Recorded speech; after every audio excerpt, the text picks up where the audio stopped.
बंदी छोड़ सतगुरु रामपाल जी परमेश्वर जी की जय हो। परमपिता परमात्मा सारी सृष्टि के रचनहार कुल मालिक असंख्य ब्रह्मांडों के स्वामी जगत गुरु तीनों लोकों में प्रवेश करके सबका धारण पोषण करने वाले राजाधिराज आत्माधार नाथों के नाथ देवों के देव महादेव सर्वेश्वर महेश्वर मृत्युंजय अजरो अमर आदि अनादि सनातनी प्रभु जगत पिता जगदीश्वर श्री श्री 1008 की उपाधि के वास्तविक अधिकारी अकाल मूरत सौद स्वरूपी राम वासुदेव सर्वगतम ब्रह्म परम पूज्य प्रथम पूज्य परम संत परम पुरुष परम धनी परम दयालु सत्य कबीर हक्का कबीर अल्लाहु कबीर अल्लाहु अकबर बाखबर अल्लाह ताला जगत के तारणहार जगत के मुक्तिदाता जगत के जगन्नाथ हारे के सहारे हिंदुओं के राम मुसलमानों के अल्लाह सिखों के वाहिगुरु ईसाइयों के मसीह दया के सागर दयानिधि करुणा के सागर करुणानिधि स्वयंभू परिभू संकट मोचन कष्ट हरण मंगल करण दुख भंजन अविगत कबीर निर्विकार निर्विषम परमात्मा अलय अलेख सतगुरु आदि अनादि सतगुरु असली मर्यादा पुरुषोत्तम असली राम असली कृष्ण असली घनश्याम असली मुरारी राजाओं के राजा महाराजाओं के महाराजा शहनशाहों के शहनशाह सम्राटों के सम्राट भगवानों के भगवान अल्लाहों के अल्लाह प्रभुओं के प्रभु मसीहाओं के मसीह सच्चे वाहिगुरु बाबाओं के बाबा पीरों के पीर सेठों के सेठ जगत सेठ सावड़सा सेठ सर्वगुण संपन्न अनंत कोटि कलाओं के स्वामी अनंत कोटि ब्रह्मांडों के नायक योगियों में महायोगी ध्यानियों में महाध्यानी सिद्धों में परम सिद्ध ज्ञानियों में तत्व ज्ञानी ब्रह्म ज्ञानी महाज्ञानी परम ज्ञानी सर्वश्रेष्ठ ज्ञानी विज्ञानी युवा कबीर समरथ कबीर असमवात अमित ओझा सच्चे रहनुमा करीम अल्लाह सुभान अल्लाह दुनिया के अंतिम पैगंबर 8 सितंबर 1951 से गांव धनाना जिला सोनीपत हरियाणा भारतवर्ष की पावन भूमि पे प्रकट रियल कल की भगवान श्री नारायण साकार हरि श्री बाबा साहेब नूर अनंत परमात्मा सच्चे दरवेश सच्चे बाखबर संत श्रोमणी सतगुरु रामपाल जी परमेश्वर जी के चरण कमल में साध संगति से जुड़े हुए देश विदेश से आप और हम सभी सत्सेवक भाई बहनों का अनंत कोटि दंडोत प्रणाम। भाई और बहनों, बहुत बड़ी दया बहुत बड़ी मेहर पूज्य गुरुदेव भगवान की परमेश्वर रामपाल जी की, जिनके शुभ आशीर्वाद से विशेष आशीर्वाद से उन्हीं के कर कमल से लिखित पवित्र पुस्तक हिंदू साहिबान नहीं समझे गीता वेद पुराण, इस पवित्र पुस्तक के ऊपर वीडियो बनाने की श्रृंखला जारी है। इसी श्रृंखला में आज हमारा ये तीसरे नंबर का वीडियो है। प्रत्येक वीडियो में पूज्य गुरुदेव भगवान के आशीर्वाद से विशेषकर हिंदू समाज के भाई बहनों को अध्यात्म के विषय में बहुत अच्छी खासी जानकारी प्राप्त हो रही है।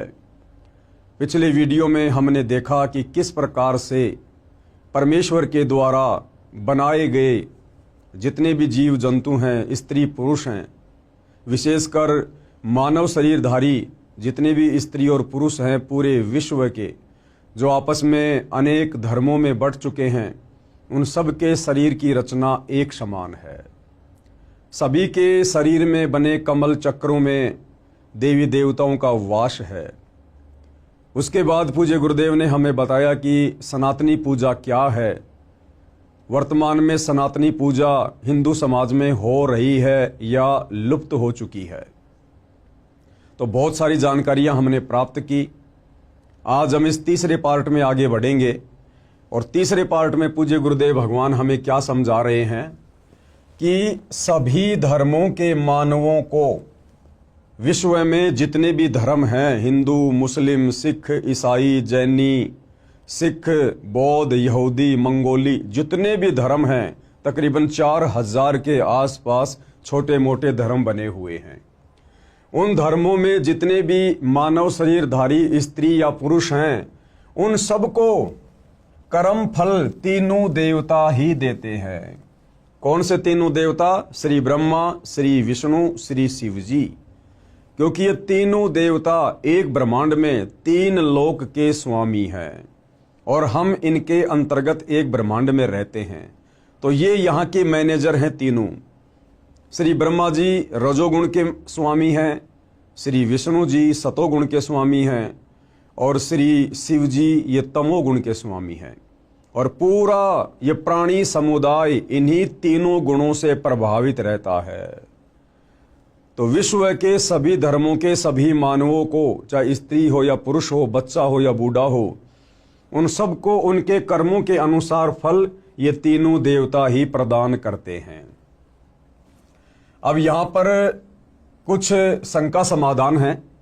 प्रश्न शंका होती है कि शरीर में जो कमल चक्र व देवता ब्रह्मा विष्णु आदि बताए हैं, इनको न ईसाई न यहूदी न मुसलमान न सिख आदि जानते तक नहीं, मानना यानी पूजना तो दूर की कौड़ी है। तो उत्तर गुरुदेव भगवान ने दिया है कि किसी के न मानने व न जानने से इन देवताओं का अस्तित्व समाप्त नहीं हो जाता है। यह अध्यात्म ज्ञान की कमी है। संपूर्ण अध्यात्म ज्ञान जो सूक्ष्म वेद में है, यानी 5वें वेद में, कबीर सागर में, गरीबदास जी के सदग्रंथ साहिब में, उसका ज्ञान वर्तमान में मेरे यानी लेखक के, लेखक कौन? परम पूज्य सतगुरु रामपाल जी, उनके अतिरिक्त विश्व में किसी को ज्ञान नहीं है। इस संपूर्ण अध्यात्म की जानकारी वर्तमान में सतगुरु रामपाल जी के अलावा धरती पर अन्य किसी भी साधु संत महात्मा आचार्य शंकराचार्य जी को नहीं है। जिस कारण से एक हिंदू धर्म को छोड़कर विश्व के बाकी धर्म के मानने वाले लोगों ने इन देवी देवताओं को मानना पूजना ही लगभग छोड़ रखा है। और वो लोग इस बात पर भी विश्वास नहीं करते हैं कि हमारे शरीर में जो कमल चक्र बने हुए हैं उनमें इन तीनों देवताओं का वास है, और ये तीनों देवता ही प्रत्येक इंसान को, चाहे स्त्री हो या पुरुष हो, कर्मों के अनुसार फल प्रदान करते हैं। तो पूज्य गुरुदेव भगवान कह रहे हैं कि भाई ये तो आपके आध्यात्मिक ज्ञान की कमी है। आपके मानने या ना मानने से इन देवी देवताओं का अस्तित्व समाप्त नहीं हो जाता है। और जो रचना परमपिता परमेश्वर जी ने इस सृष्टि में बनाकर इन तीनों देवताओं को दी हुई है, उसके ऊपर कंट्रोल करने की, भाई हमारे मानने या ना मानने से उस परमेश्वर का विधान जो है फैल नहीं हो जाता है। प्रत्येक धर्म के व्यक्तियों को अपने ही शास्त्रों का ज्ञान भी पूर्ण नहीं है। मुसलमान भाइयों को मुसलमान धर्म की चारों पुस्तकें, तौरात, जबूर, इंजिल, कुरान शरीफ, कुरान मजीद और अनेक हदीसें, इनका भी कंप्लीट ज्ञान नहीं है। अगर होता तो ये मज़ारों पर नहीं जाते, मस्जिदों में नहीं जाते। अगर हिंदुओं को चारों वेद और गीता और 18 पुराणों का ज्ञान होता तो ये मंदिरों में नहीं जाते, मूर्ति पूजा नहीं करते, पाखंड पूजा नहीं करते। अगर ईसाइयों को बाइबल का संपूर्ण ज्ञान होता या उनके धर्म गुरुओं को होता, पोप पादरियों को होता, तो ये कभी भी चर्च में नहीं जाते उस मसीहा को ढूंढने के लिए। और यदि सिखों को गुरु ग्रंथ साहिब का ज्ञान होता तो सिख आज अध्यात्म की ऊंचाइयों को छू रहे होते। गुरुद्वारे बना बना के इस प्रकार से खाली पाठ के ऊपर आश्रित होकर ना बैठ जाते। तो भाइयों और बहनों, ये संपूर्ण आध्यात्मिक ज्ञान केवल वर्तमान में सतगुरु रामपाल जी के पास है।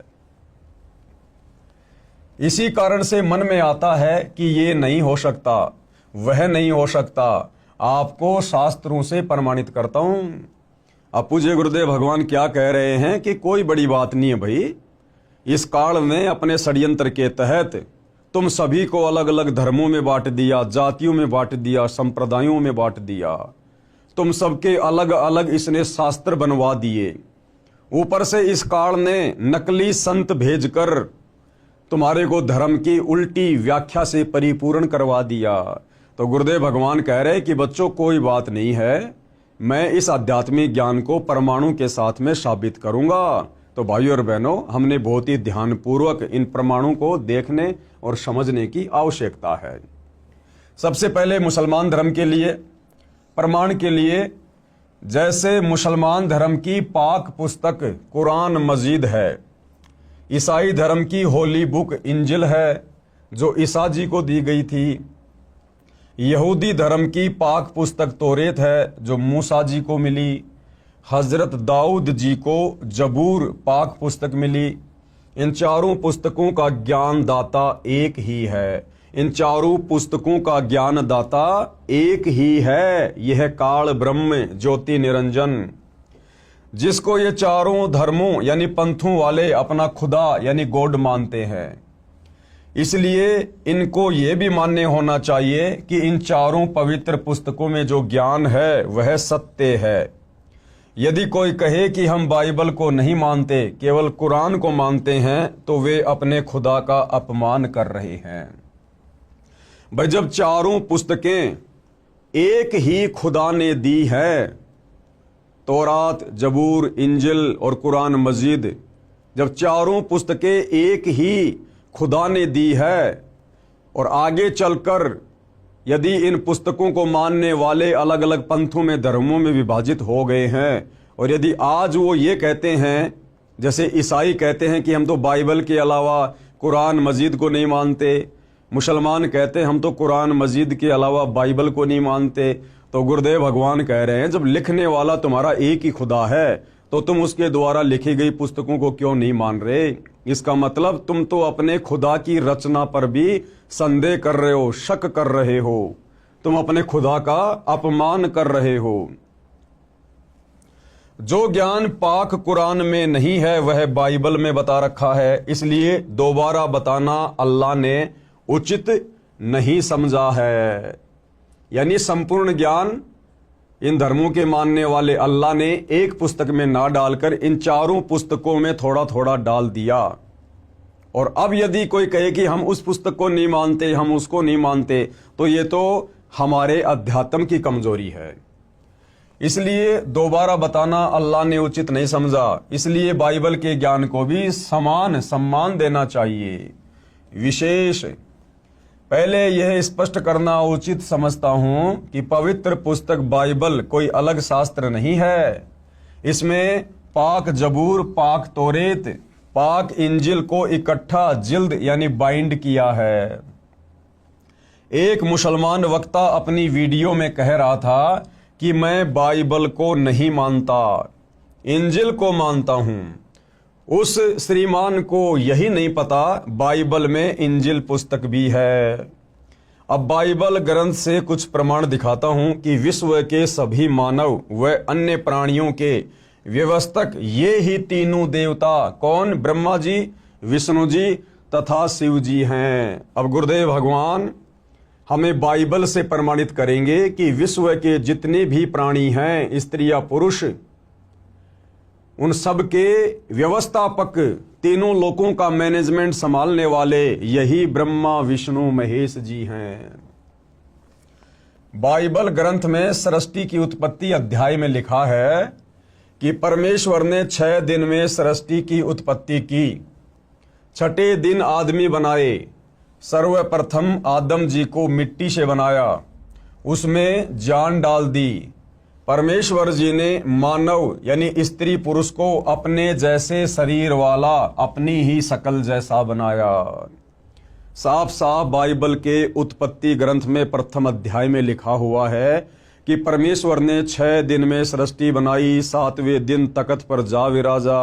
और परमेश्वर ने इंसानों को, स्त्री और पुरुष को अपनी ही शक्ल में, अपनी ही समानता में बनाया। तो परमेश्वर कैसा हुआ? साकार हुआ। जिस परमेश्वर ने बाइबल में स्पष्ट लिख रखा है कि हमने इंसानों को अपनी ही शक्ल में बनाया, तो भाई फिर परमात्मा की शक्ल कैसी है? हमारे जैसी। आदम की हड्डी निकालकर उसकी पत्नी हव्वा बनाई। परमेश्वर ने 7वें दिन विश्राम किया, ऊपर तख्त पर जा बैठा। अब यदि अल्लाह यानी गॉड निराकार है, फॉर्मलेस है, जैसा कि मुसलमान भाई कहते हैं कि अल्लाह बेचून है यानी निराकार है, दिखाई नहीं देता। ईसाई कहते हैं कि गॉड इज फॉर्मलेस यानी अल्लाह का, भगवान का, परमेश्वर का कोई रूप नहीं है।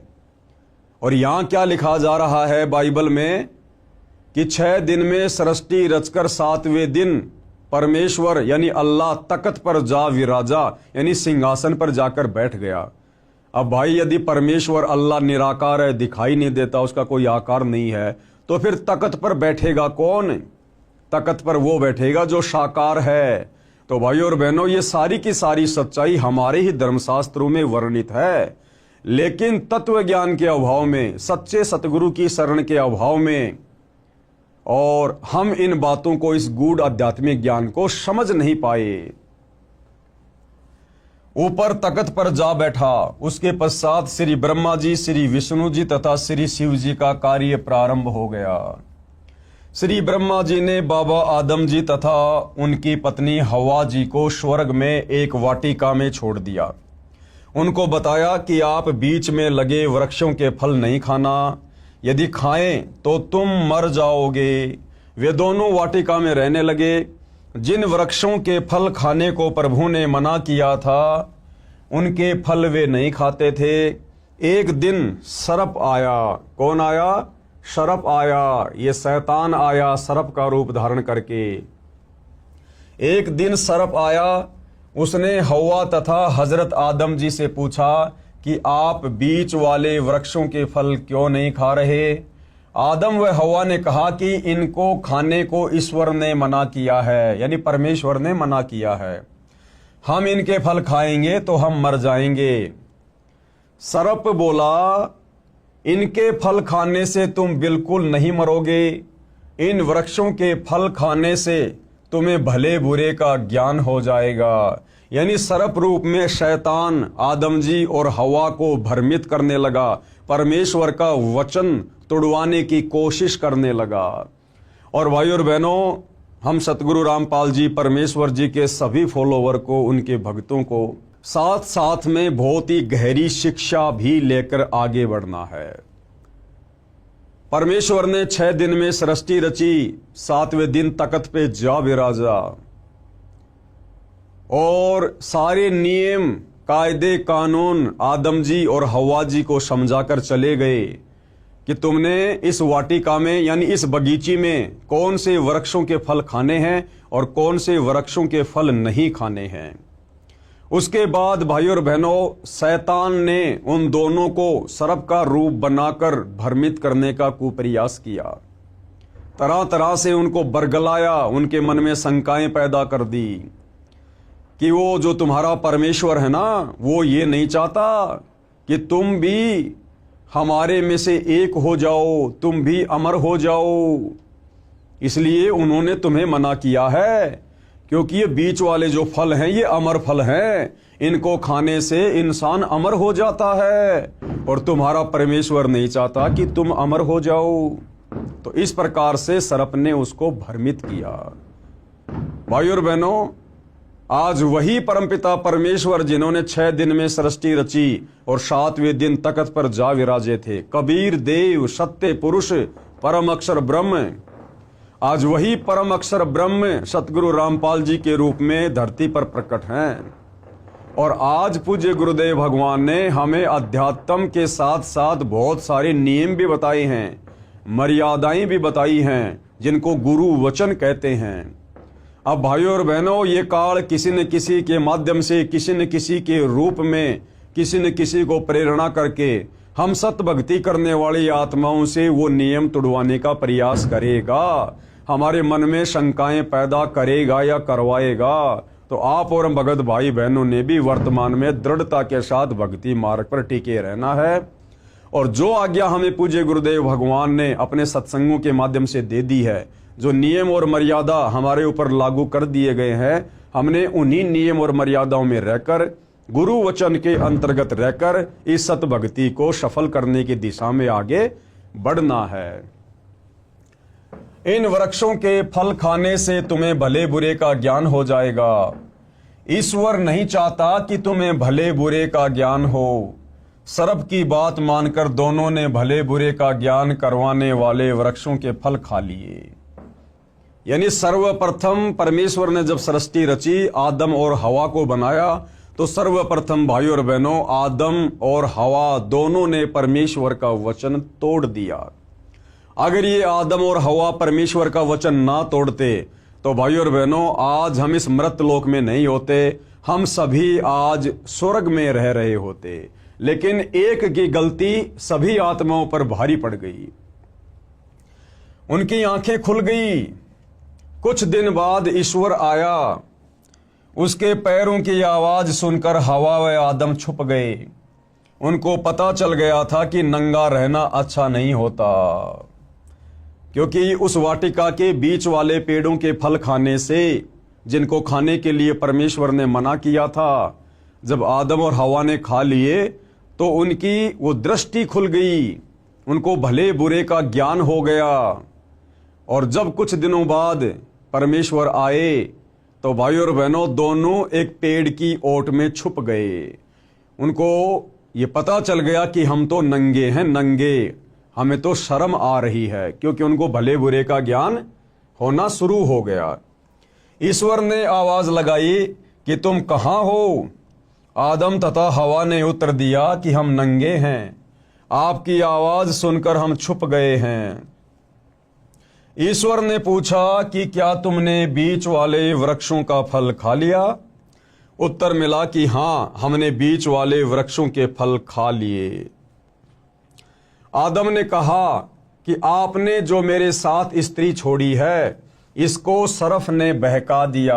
आदम ने क्या कहा कि हे परमेश्वर, आपने मेरे साथ में ये जो स्त्री छोड़ी थी, इसको सर्प ने आकर बहका दिया और मैं फिर इसके बहकावे में आ गया, और हम दोनों ने उन फलों को खा लिया जिनको ना खाने की आज्ञा आप जी ने दी थी। हमने फल खा लिया। ईश्वर ने आदम व हवा के पहनने के लिए वस्त्र बनवाए। ईश्वर ने कहा कि मानव को भले बुरे का ज्ञान हो गया है, कहीं ये अमर होने वाले वृक्षों के फल खा ले और हम में से एक के समान हो जाए। इसलिए आदम जी व हवा जी को स्वर्ग से निकाल दिया। इस बाइबल के लेख से सिद्ध हो गया कि देवता एक से अधिक हैं। सब धर्मों के व्यक्तियों को कर्मों का फल ये तीनों देवता ही देते हैं। अन्य प्रमाण, पवित्र बाइबल के उत्पत्ति ग्रंथ 17:18 पृष्ठ 24 पर लिखा है कि अब्राहिम नामक व्यक्ति के घर 3 प्रभु आए। उस समय वह अपने घर से बाहर खेत में वृक्षों की छाया में बैठा था। दोपहर का समय था। अब्राहिम ने जमीन पर लेटकर उनको प्रणाम किया, भोजन करवाया। वे पापियों का नाश करने आए थे। कौन? तीनों देवता ब्रह्मा विष्णु महेश। वे पापियों का नाश करने गए थे। वहां से 2 तो वापस लौट गए। एक उस नगरी में गया जहां के व्यक्ति व्यभिचारी, अन्यायी, बेहया, धर्म कर्म रहित हो चुके थे। उस नगरी को नष्ट कर दिया। इन प्रमाणों से स्पष्ट है कि यही तीनों देवता सर्व मानव को कर्मा अनुसार फल देते हैं। कौन? ब्रह्मा विष्णु महेश। नगरी नष्ट करने का कार्य तमगुण शंकर जी का है, क्योंकि तीनों देवता एक के गुण युक्त हैं। श्री ब्रह्मा जी रजोगुण के स्वामी हैं, जिसके प्रभाव से हम लोग बच्चे उत्पन्न करते हैं, हमारे अंदर विषय वासना जागृत होती है, धन वगैरह इकट्ठा करने की इच्छा जागृत होती है। ये रजोगुण के कारण होती है। दूसरा, गुरुदेव ने बताया श्री विष्णु जी सतोगुण के स्वामी है। अपने बाल बच्चों में, परिवार में, संपत्ति में मोह ममता, हम एक दूसरे से चिपटे रहते हैं, ये मेरा, ये मेरा, ये श्री विष्णु जी के सतोगुण के कारण है। और तीसरा, श्री शिव जी का तमोगुण, जिसके प्रभाव से बात बात पर लड़ाई झगड़े, मार पिटाई, हत्या, ये तमोगुण के कारण।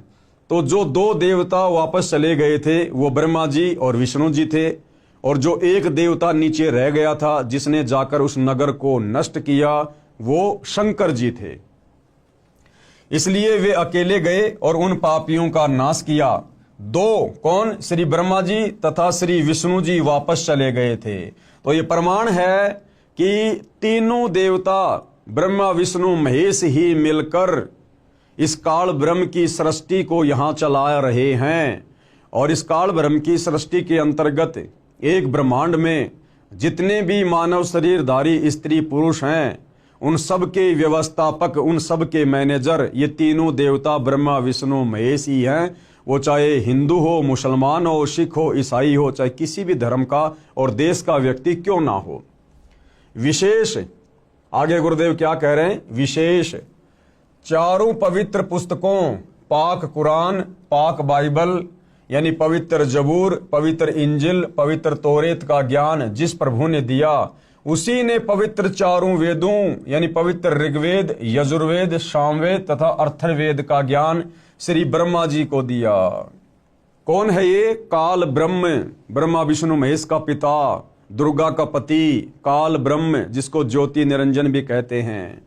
इसी ने मुसलमान धर्म की चारों पुस्तकों का ज्ञान दिया और इसी ने चारों वेद और गीता जी वाला ज्ञान दिया। फिर स्वयंभू मनु जी को मिला, यानी सबसे पहले इस काल ब्रह्म ने चारों वेदों का ज्ञान श्री ब्रह्मा जी को दिया। श्री ब्रह्मा इस काल ब्रह्म का सबसे बड़ा बेटा है। फिर उससे छोटा वाला बेटा है श्री विष्णु और सबसे छोटा वाला बेटा है श्री शंकर। यानी ये ब्रह्मा विष्णु महेश ये तीनों सगे भाई हैं। इनका पिता काल ब्रह्म है जो सबके समक्ष नहीं आता है, उसको श्राप लगा हुआ है। वो जब हम आगे सृष्टि रचना पढ़ेंगे तब हमें पता चलेगा। और फिर श्री ब्रह्मा जी ने अपने वंशज मनु को, जो कि सतयुग में हुए, फिर वो ज्ञान चारों वेदों वाला ब्रह्मा जी ने स्वयंभू मनु जी को दिया। वेदों में चक्रों यानी कमलों का ज्ञान है परंतु अधूरा है, क्योंकि चारों वेदों में संपूर्ण आध्यात्मिक ज्ञान नहीं है। इसीलिए परमपिता परमेश्वर कबीर साहिब जी को, परम अक्षर ब्रह्म को, सत्य पुरुष को स्वयं तत्वदर्शी संत का रूप धारण करके पृथ्वी पर चारों वेदों से ऊपर का ज्ञान देने के लिए आना पड़ता है। सूक्ष्म वेद में संपूर्ण अध्यात्म ज्ञान है, उसी से कमल चक्रों का संपूर्ण ज्ञान पहले लिख दिया है। पवित्र वेदों का ज्ञान इन चारों पाक पुस्तकों तौरेत, जबूर, इंजिल तथा कुरान से पहले का है। इसलिए प्रभु ने इन पुस्तकों में दोबारा बताना उचित न समझा। सूक्ष्म वेद पांचवा वेद है। सूक्ष्म वेद कौन सा वेद है? पांचवा वेद। उसमें संपूर्ण अध्यात्म ज्ञान है, उसमें कमलों का वर्णन विस्तार से कहा है। वह संपूर्ण ज्ञान न वेदों में है, न गीता में, न पुराणों में, न कुरान में, न बाइबल में। क्योंकि गीता ज्ञान देने वाले ने गीता अध्याय 4 श्लोक 34 में कहा है कि तत्व ज्ञान जो गीता में नहीं है उसको तत्वदर्शी संतों के पास जाकर प्राप्त कर। भाइयों और बहनों, गीता का ज्ञान वेदों वाला ही ज्ञान है, यानी चारों वेदों का निष्कर्ष पवित्र गीता जी है। और संपूर्ण आध्यात्मिक ज्ञान ना तो चारों वेदों में है, फिर गीता जी में होगा कहां से? इसीलिए गीता ज्ञान देने वाले भगवान ने गीता अध्याय 4 श्लोक 34 में कहा है कि हे अर्जुन, उस तत्व ज्ञान को प्राप्त करने के लिए, समझने के लिए तू तत्वदर्शी संतों की खोज कर। इसलिए भाइयों और बहनों, संपूर्ण आध्यात्मिक ज्ञान देने के लिए उस परम अक्षर ब्रह्म सत्य पुरुष कबीर देव को तत्वदर्शी संत की भूमिका में पृथ्वी पर आना पड़ता है, जैसे कि वर्तमान में सतगुरु रामपाल जी के रूप में प्रकट हैं। उसको तत्वदर्शी संतों के पास जाकर प्राप्त कर। यदि गीता में तत्व ज्ञान होता तो बता देता कि तत्व ज्ञान उस अध्याय में है। इसी प्रकार कुरान मजीद में सूरत फुरकानी 25 आयत नंबर 52 से 59 में कहा है कि जिस परमात्मा ने 6 दिन में सृष्टि रची, 7वें दिन तख्त पर जा विराजा, उसकी खबर किसी बाखबर यानी तत्वदर्शी संत से पूछो। इसी प्रकार यदि कुरान मजीद में यानी कुरान शरीफ में अगर संपूर्ण आध्यात्मिक ज्ञान होता तो सूरत फुरकानी 25 आयत नंबर 52 से 59 में कुरान का ज्ञान देने वाला अल्लाह यानी ये काल ब्रह्म, ये शैतान हजरत मोहम्मद को ये कदापि ना कहता कि हजरत मोहम्मद, जिस अल्लाह ने 6 दिन में सृष्टि रची, 7वें दिन तख्त पर जा विराजा, उस अल्लाह की जानकारी तू किसी बाखबर से जा पूछ। अगर कुरान का ज्ञान देने वाला अल्लाह ये काल ब्रह्म यदि संपूर्ण आध्यात्मिक ज्ञान रखता तो किसी बाखबर की शरण में जाने की सलाह हजरत मोहम्मद जी को नहीं देता। तो गुरुदेव के कहने का मतलब है कि जिसने चारों वेदों का ज्ञान दिया, जिसने गीता का ज्ञान बोला, उसी ने मुसलमान धर्म की चारों पुस्तकें तौरात, जबूर, इंजिल और कुरान मजीद का ज्ञान दिया। जिस परमात्मा ने 6 दिन में सृष्टि रची, 7वें दिन तख्त पर जा विराजा, उसकी खबर किसी बाखबर यानी मुसलमान धर्म में तत्वदर्शी संत को बाखबर कहते हैं, जानने वाला। यानी तत्वदर्शी संत से पूछो। इस प्रकरण से स्पष्ट हो जाता है कि विश्व के मानव को कर्म फल देने वाले श्री ब्रह्मा जी, श्री विष्णु जी तथा श्री शिव जी हैं। वह अन्य देवता भी हैं। प्रत्येक मानव के शरीर के कमलों में जो जो देवी देवता व प्रभु बताए हैं, इनकी साधना करके ही मानव अपना कल्याण करवाए। और वही संसार में दूसरा कोई तरीका नहीं है सत भक्ति करके अपनी आत्मा का कल्याण करवाने का। आगे पूज्य गुरुदेव भगवान हमें क्या सलाह दे रहे हैं। मैं रामपाल दास व मेरे अनुयायी इन देवताओं की साधना नित्य करते हैं। हम इन देवताओं की पूजा नहीं करते, हम इनकी साधना करते हैं। पूजा में और साधना में पूज्य गुरुदेव भगवान ने इसी पुस्तक में पहले बताया कि बड़ा अंतर है। पूजा तो केवल अपने इष्ट की करनी होती है और उस इष्ट की प्राप्ति के लिए साधना इन देवताओं की भी साथ साथ में करनी पड़ती है। तो पूजा और साधना में रात दिन का अंतर होता है। तो गुरुदेव भगवान क्या कह रहे हैं कि मैं और मेरे अनुयायी इन देवताओं की साधना नित्य करते हैं। हालांकि भाई और बहनों, तत्वदर्शी संत को साधना करने की आवश्यकता नहीं पड़ती है, क्योंकि वे स्वयं परम अक्षर ब्रह्म होते हैं, स्वयं सारी सृष्टि के मालिक होते हैं। वे तो हमसे भक्ति करवाने के लिए आते हैं। लेकिन भाई और बहनों, इस काल लोक के नियम और मर्यादाओं के तहत गुरु शिष्य परंपरा को निभाते हुए उस परम अक्षर ब्रह्म को मनुष्य रूप धारण करके और एक मुंह बोला गुरु बना के भक्ति करने की लीला करनी पड़ती है। इसलिए वो परमेश्वर यहां पर लिख रहे हैं कि मैं और मेरे अनुयायी इन्हीं मंत्रों का जाप करते हैं जो मंत्र इन देवी देवताओं के हैं। मैं रामपाल दास व मेरे अनुयायी इन देवताओं की साधना नित्य करते हैं। हम देवताओं की पूजा नहीं करते, साधना करते हैं। साधना अलग चीज है, पूजा अलग चीज है। इसके साथ साथ एक असुर निकंदन रमैणी यानी आरती है, जो दिन के 12 बजे से रात्रि 12 बजे तक कभी भी करने का विधान है। कहने का मतलब है, वर्तमान में बहुत सारे भविष्य वक्ता भविष्य मल्लिका का उदाहरण देकर दिन रात भविष्यवाणियां कर रहे हैं कि भाई आने वाला समय युग परिवर्तन का है, बड़ा विध्वंस होगा और जो लोग त्रिकाल संध्या करेंगे केवल उन्हीं का बचाव होगा। तो भाई और बहनों, असल में वो त्रिकाल संध्या क्या है, ये उन भविष्य मल्लिका वाले भविष्य वक्ताओं को नहीं पता है। ये वास्तविक त्रिकाल संध्या यानी दिन में 3 समय की जाने वाली आरती, ये भी वर्तमान में केवल सतगुरु रामपाल जी के पास ही है। और हम उनके जितने भी अनुयायी हैं, फॉलोवर हैं, ये त्रिकाल संध्या भी विधिवत केवल हम ही करते हैं। तो उसी त्रिकाल संध्या के अंतर्गत दोपहर की आरती, जिसको असुर निकंदन रमैणी कहते हैं, उस असुर निकंदन रमैणी में हम विश्व के समस्त देवी देवताओं की साधना करते हैं, उनकी स्तुति करते हैं। इस विधि से की जाने वाली आरती केवल सतगुरु रामपाल जी के पंथ में ही मिलेगी।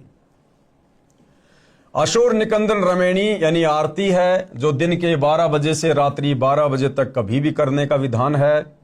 हम प्रतिदिन करते हैं। फिर भी कोई कहता है कि रामपाल देवी देवताओं को नहीं मानता, न अपने अनुयायियों को इनकी साधना करने देता, उसने ठीक से हमारे ज्ञान व भक्ति व साधना को समझा नहीं है। हम जीव तो इन देवताओं की शक्ति की तुलना में कीड़े मकोड़े के समान हैं, परंतु हम सत्य भक्ति व साधना करते हैं, हमारा मोक्ष निश्चित है। जो दास के द्वारा बताई शास्त्र प्रमाणित साधना व पूजा करेगा, उसका भी पूर्ण मोक्ष हो जाएगा। वह भी गीता अध्याय 18 श्लोक 62 में कहे सनातन परम धाम यानी सत्यलोक में चला जाएगा। उसको परम शांति प्राप्त होगी, उसका तीन ताप का कष्ट भी समाप्त हो जाएगा। अब भाइयों और बहनों, ये तीन ताप का कष्ट, विश्व के समस्त प्राणी, उनके ऊपर जो भी आपत्तियां आती हैं, आपदा आती हैं, वो तीन ताप के कष्ट के कारण ही आती है। और ये तीन ताप के कष्ट हैं दैहिक, दैविक और आध्यात्मिक, जिनका खुलासा आगे पूज्य गुरुदेव भगवान करेंगे। दैहिक यानी शरीर में आने वाले कष्ट, दैविक यानी किसी देवी देवता का रुष्ट हो जाना, और आध्यात्मिक किसी के द्वारा जादू जंत्र करवा देना, टोना टोटका करवा देना, मूठ वगैरह करवा देना। ये तीन ताप के कष्ट होते हैं जिससे मनुष्य शरीरधारी प्राणियों को दुखी किया जाता है। तो ये तीन ताप के कष्ट भी यदि इस पृथ्वी पर समूल रूप से नष्ट होते हैं तो केवल जगत गुरु तत्वदर्शी सतगुरु रामपाल जी की सत्य साधना करने से दूसरा धरती पर कोई उपाय नहीं है। तो क्या कह रहे हैं गुरुदेव? तीन ताप का कष्ट भी समाप्त हो जाएगा जो जीव के दुखों का मूल है। नोट, पूजा व साधना में क्या अंतर है? अब हमने अध्यात्म को जानने के लिए आगे बढ़ने से पहले यह जानना पड़ेगा कि सतगुरु रामपाल जी के सभी फॉलोअर इन तीनों देवताओं की जो साधना करते हैं, ये साधना क्या है, और भक्ति मार्ग में पूजा क्या है, पूजा किसकी करनी पड़ेगी। तो ये सारी जानकारी गुरुदेव हमें बता रहे हैं। पूजा व साधना में क्या अंतर है, कृपया आप जी पढ़ें इसी पुस्तक के पेज नंबर 179 पर, जो हम आगे की वीडियो में पढ़ेंगे। यहां केवल 2 शब्द हैं, यानी संक्षिप्त वर्णन है। जो प्रार्थना हम करते हैं उसका कुछ अंश यहां लिखता हूं।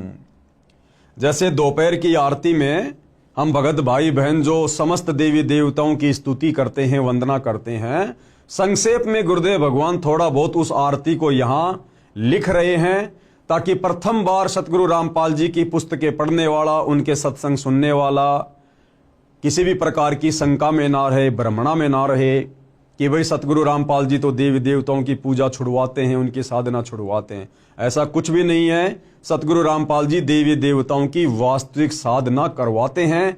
और हम सभी भगत भाई बहन जो सतगुरु रामपाल जी के फॉलोवर हैं, जो दोपहर की आरती करते हैं, उसमें इन समस्त देवी देवताओं का जिक्र है। मैं लेखक देवी देवताओं का सम्मान करता हूं। हम सभी सतगुरु रामपाल जी के फॉलोवर समस्त देवी देवताओं का सम्मान करते हैं, आदर करते हैं, लेकिन पूजा हम केवल अपने गुरुदेव भगवान की करते हैं, अपने इष्ट की करते हैं। पूजा केवल परमेश्वर की करनी होती है, बाकी आदर सम्मान हम सबका करते हैं। मैं तथा मेरे अनुयायी प्रतिदिन विश्व के सभी देवी तथा देवताओं का सम्मान व उनकी स्तुति करते हैं। प्रमाण के लिए दोपहर की स्तुति के कुछ अंश। सत्य पुरुष समर्थ ओंकारा, अदली पुरुष कबीर हमारा, यानी जिसकी हमने पूजा करनी है वो हमारा इष्ट है कबीर, जो वर्तमान में तत्वदर्शी संत का रोल कर रहे हैं, यानी तत्वदर्शी संत की भूमिका कर रहे हैं सतगुरु रामपाल जी। ये स्वयं कबीर परमेश्वर हैं। तो पूजा तो हमने केवल अपने गुरुदेव भगवान की करनी है, उनके अनुसार बताई गई ही हमने भक्ति करनी है। बाकी आदर सम्मान हम सभी देवी देवताओं का करते हैं, उनके भी मंत्र जाप करते हैं।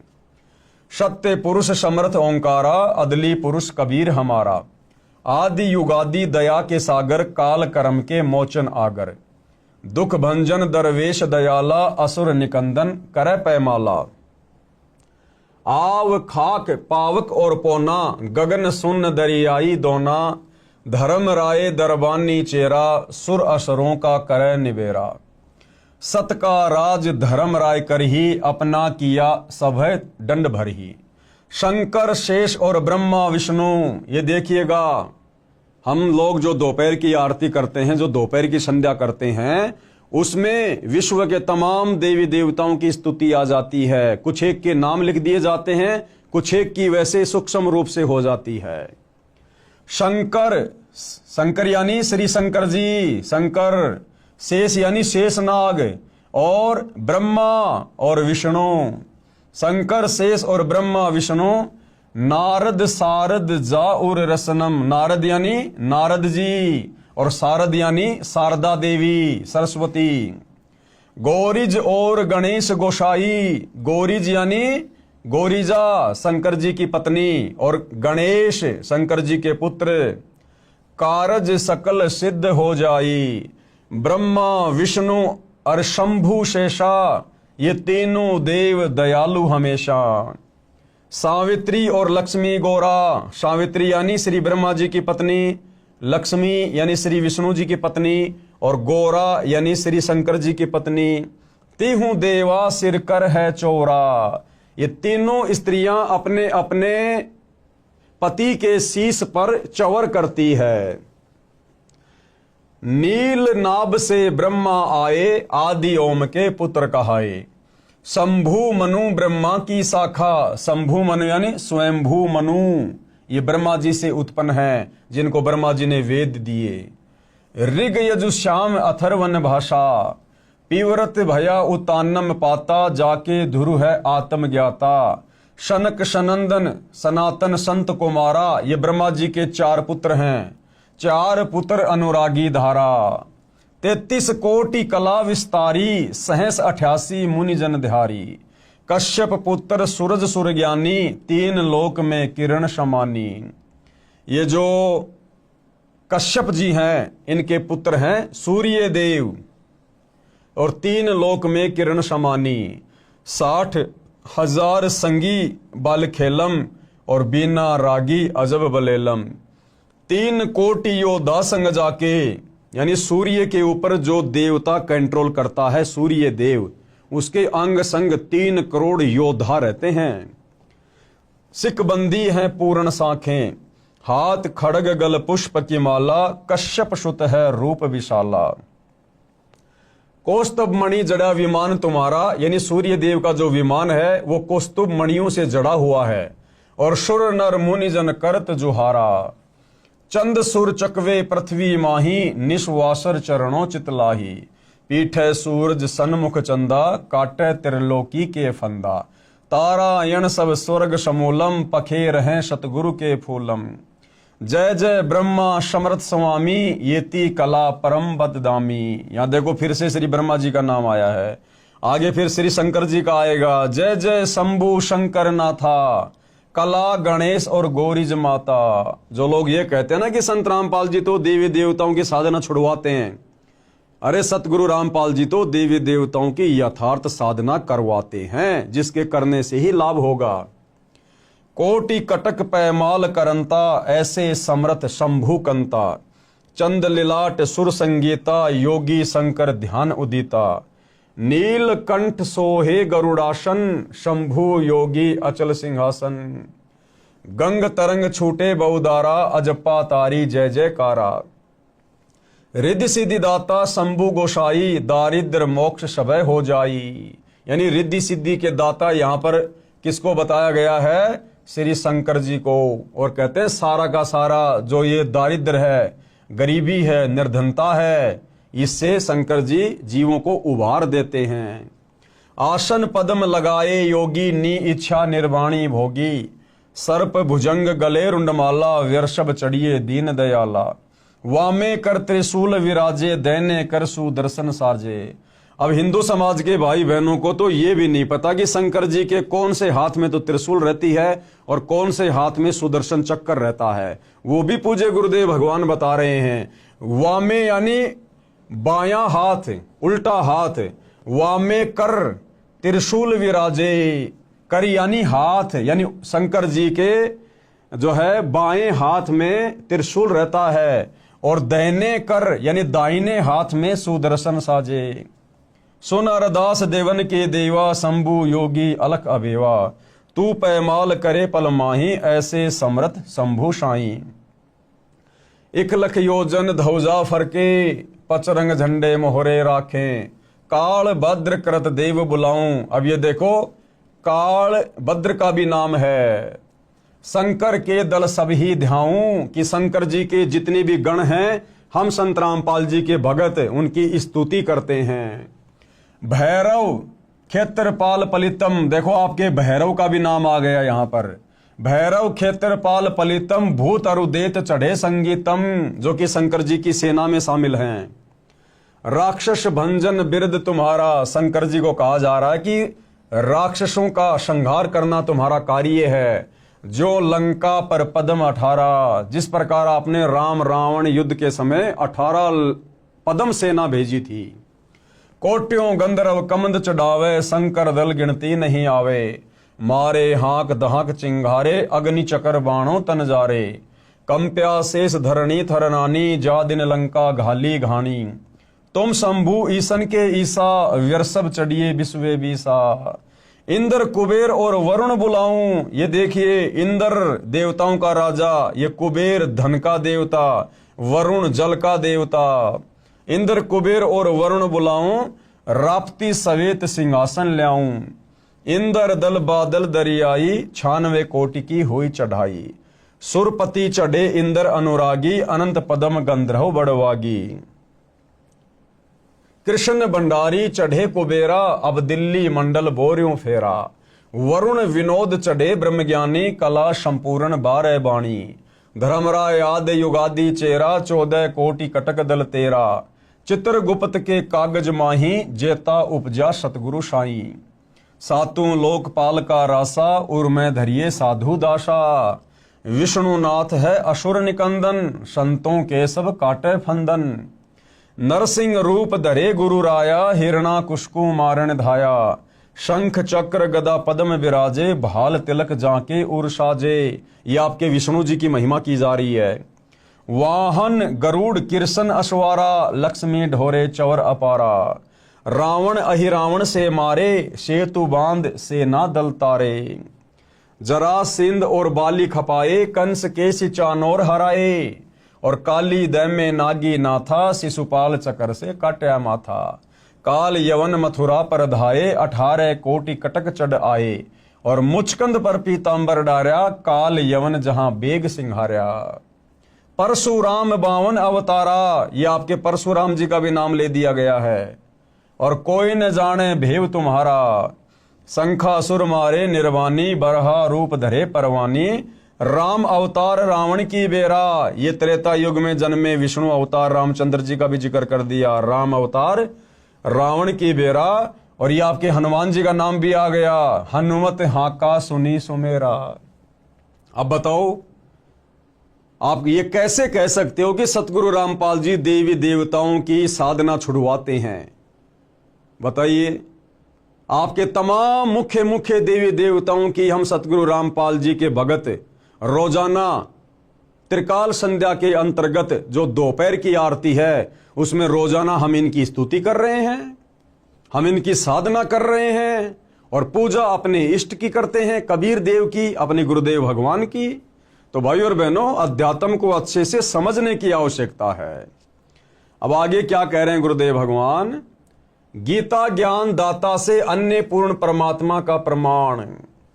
यानी अभी तक हिंदू समाज में विशेषकर यही धारणा है कि गीता जी का ज्ञान श्री कृष्ण ने दिया। जबकि भाई और बहनों, आप इस पुस्तक को धीरे धीरे आगे पढ़ेंगे और साथ में सतगुरु रामपाल जी के सत्संग सुनते रहेंगे यूट्यूब पर, मोबाइल में, तो आप जियों को क्लियर हो जाएगा प्रमाणों के साथ में कि गीता जी का ज्ञान श्री कृष्ण जी ने नहीं, बल्कि श्री कृष्ण जी के अंदर प्रेत की तरह प्रवेश करके इस काल ब्रह्म ने सारा ज्ञान बोला। ये गीता जी की अध्याय और श्लोक दिखाकर आप जियों को क्लियर किया जाएगा। तो गीता का ज्ञान बोलने वाला कौन? ये काल ब्रह्म, जो कि ब्रह्मा विष्णु महेश का पिता है, दुर्गा का पति है। उसी ने मुसलमान धर्म की 4 पुस्तकों का ज्ञान दिया, उसी ने 4 वेद और गीता जी का ज्ञान दिया। उस काल ब्रह्म से अन्य है वो पूर्ण परमात्मा, जिसका जिक्र उसने गीता जी अध्याय 18 श्लोक नंबर 62 में किया है, जिसको परम अक्षर ब्रह्म भी कहते हैं, जिसको सत्य पुरुष कहा है, जिसका कबीर देव नाम है। जो कबीर देव वर्तमान में सतगुरु रामपाल जी के रूप में धरती पर प्रकट हैं। और आप और हम नादान प्राणियों को ये सत्य ज्ञान समझाने के लिए एक साधारण संत की भूमिका कर रहे हैं। भाई और बहनों, धैर्य से सुनेंगे तो पूरा अध्यात्म क्लियर होता चला जाएगा। तो गीता ज्ञान दाता यानी काल ब्रह्म से अन्य पूर्ण परमात्मा का प्रमाण। अब ये गीता जी में कहाँ लिखा हुआ है, किस अध्याय में है, किस श्लोक में है, आप धैर्य के साथ में देखते रहिए। और यदि आपने गीता जी को खरीद लिया है तो आप गीता जी से साथ साथ में अध्याय और श्लोक मिलान भी करते रहिए। हमारा इष्ट यानी पूज्य परम अक्षर ब्रह्म है। परम अक्षर ब्रह्म कौन? कबीर देव, सत्य पुरुष। हम पूजा इसकी करते हैं जो गीता का ज्ञान बताने वाले से अन्य है, भिन्न है। वह पूर्ण परमात्मा है, अविनाशी है। अविनाशी यानी जिसका कभी विनाश नहीं होता, और सबका धारण पोषण करने वाला है। तीनों लोकों में प्रवेश करके सबका धारण पोषण कौन करता है? ये परम अक्षर ब्रह्म, सत्य पुरुष कबीर देव। तथा सम्मान साधना प्रधान देवताओं का भी करते हैं। यानी हम सतगुरु रामपाल जी के भगत पूजा तो करते हैं परम अक्षर ब्रह्म की, कबीर देव की, लेकिन सम्मान और साधना ये जो प्रधान देवी देवता हैं जिनका वास हमारे शरीर में बने उन कमलों में है, हम उनका भी करते हैं। परम अक्षर ब्रह्म के विषय में कौन परम अक्षर ब्रह्म? कबीर देव, सत्य पुरुष, उत्तम परमात्मा। परम अक्षर ब्रह्म के विषय में गीता में इस प्रकार लिखा है। क्या लिखा है? गीता अध्याय 8 श्लोक 1 में अर्जुन ने गीता ज्ञान बोलने वाले से प्रश्न किया कि हे भगवान, आपने जिस तत्व ब्रह्म के विषय में गीता अध्याय 7 श्लोक 29 में कहा है, वह तत्व ब्रह्म क्या है? वो तत्व ब्रह्म क्या है? अर्जुन ने पूछा। तो गीता ज्ञान बताने वाले ने गीता अध्याय 8 श्लोक 3 में उत्तर दिया है। क्या उत्तर दिया है? कि वह परम अक्षर ब्रह्म है। वो कौन है? परम अक्षर ब्रह्म है। फिर इसी गीता अध्याय 8 के श्लोक 5 और 7 तथा अपनी भक्ति करने को कहा है, तथा गीता के इसी अध्याय 8 के श्लोक 8, 10, 20, 22 में अपने से अन्य इसी परम अक्षर ब्रह्म की भक्ति करने को कहा है। यानी गीता का ज्ञान देने वाले इस ब्रह्म ने अपनी भक्ति के लिए भी कहा है, और अपने से अन्य भिन्न उस सर्वश्रेष्ठ परमात्मा परम अक्षर ब्रह्म की भक्ति करने के लिए भी गीता जी के 8वें अध्याय के श्लोक 8, 10, 20 व 22 में जिक्र किया है। इसके विषय में गीता अध्याय 2 श्लोक 17, गीता अध्याय 15 श्लोक 17 में बताया है। परम अक्षर ब्रह्म को गीता बोलने वाले ने सबका धारण पोषण करने वाला तथा परमात्मा कहा है। अब देख लो भाई और बहनों, गीता का ज्ञान देने वाले ने, गीता का ज्ञान देने वाले ने उस परम अक्षर ब्रह्म को ही सबका धारण पोषण करने वाला और परमात्मा बताया है। परम अक्षर ब्रह्म को, किसको? परम अक्षर ब्रह्म को, कबीर देव को, सत्य पुरुष को गीता बोलने वाले ने सबका धारण पोषण करने वाला तथा परमात्मा कहा है।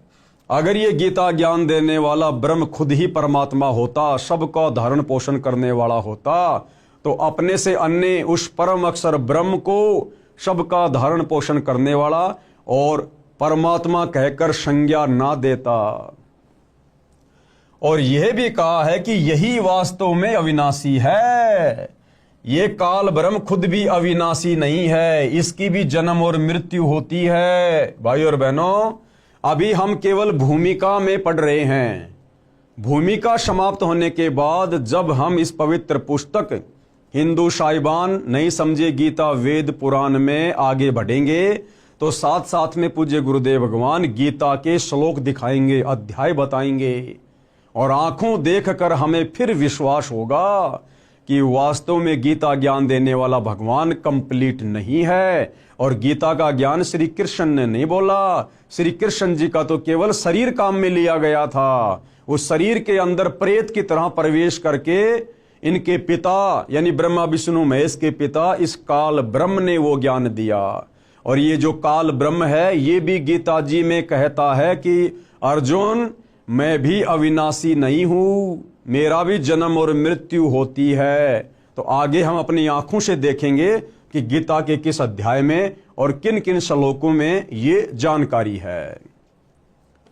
यह भी कहा है कि यही वास्तव में अविनाशी है, पुरुषोत्तम है। पुरुषोत्तम यानी पुरुष यानी भगवान, और पुरुषोत्तम यानी भगवानों में सर्वश्रेष्ठ भगवान कौन? परम अक्षर ब्रह्म कबीर देव, जिसको मारने में कोई सक्षम नहीं है, जिससे संसार व्याप्त है। यानी सारे संसार की रचना उसी परम अक्षर ब्रह्म ने की है, कबीर देव ने की है। जो मेरे से अन्य है, यानी गीता ज्ञान देने वाला कह रहा है कि वो मेरे से भिन्न है, अलग है। अर्जुन, गीता अध्याय 18 श्लोक 62 में उसी की शरण में जाने को कहा है। गीता का ज्ञान देने वाला काल ब्रह्म स्वयं कह रहा है अध्याय 18 श्लोक 62 में कि अर्जुन, अगर तुझे उस सनातन परम धाम की प्राप्ति करनी है, जहां जाने के बाद साधक लौटकर इस गंदे लोक में, मेरे लोक में नहीं आता, जन्म मरण के चक्कर में नहीं रहता, गधा कुत्ता सुअर नहीं बनता, उसके लिए तू उस परम अक्षर ब्रह्म की शरण में चला जा। यानी अपने से अन्य दूसरे परमेश्वर की शरण में जाने को गीता का ज्ञान देने वाला ये ब्रह्म कह रहा है। गीता अध्याय 18 श्लोक 62 में उसी की शरण में जाने को कहा है। पेश है प्रमाण के लिए गीता अध्याय 7 श्लोक 29, गीता अध्याय 8 श्लोक 1, 3, 5, 10, 20 और 22 तथा गीता अध्याय 15 श्लोक 17, गीता अध्याय 2 श्लोक 17 की फोटो कॉपी। अब भाइयों और बहनों, सारे के सारे जो प्रमाण है वो आपकी आंखों के सामने रखे जा रहे हैं। एक एक प्रमाण को आप जी देखते चलिएगा, जिसके अनुवादक जय दयाल गोविंदका हैं तथा प्रकाशक व मुद्रक गीता प्रेस गोरखपुर है। यानी गीता प्रेस गोरखपुर से प्रकाशित हिंदू समाज की जितनी भी धार्मिक पुस्तकें हैं, निसंदेह पूरा हिंदू समाज उनको सत्य मानता है, ऑथेंटिक मानता है। गीता अध्याय 7 श्लोक 29 की फोटोकॉपी क्या लिखा हुआ है? जरा मरण मोक्षाय माम आश्रित यतंती ये ते ब्रह्म तत्विदु कृतनाम अध्यात्म कर्म च अखिलम।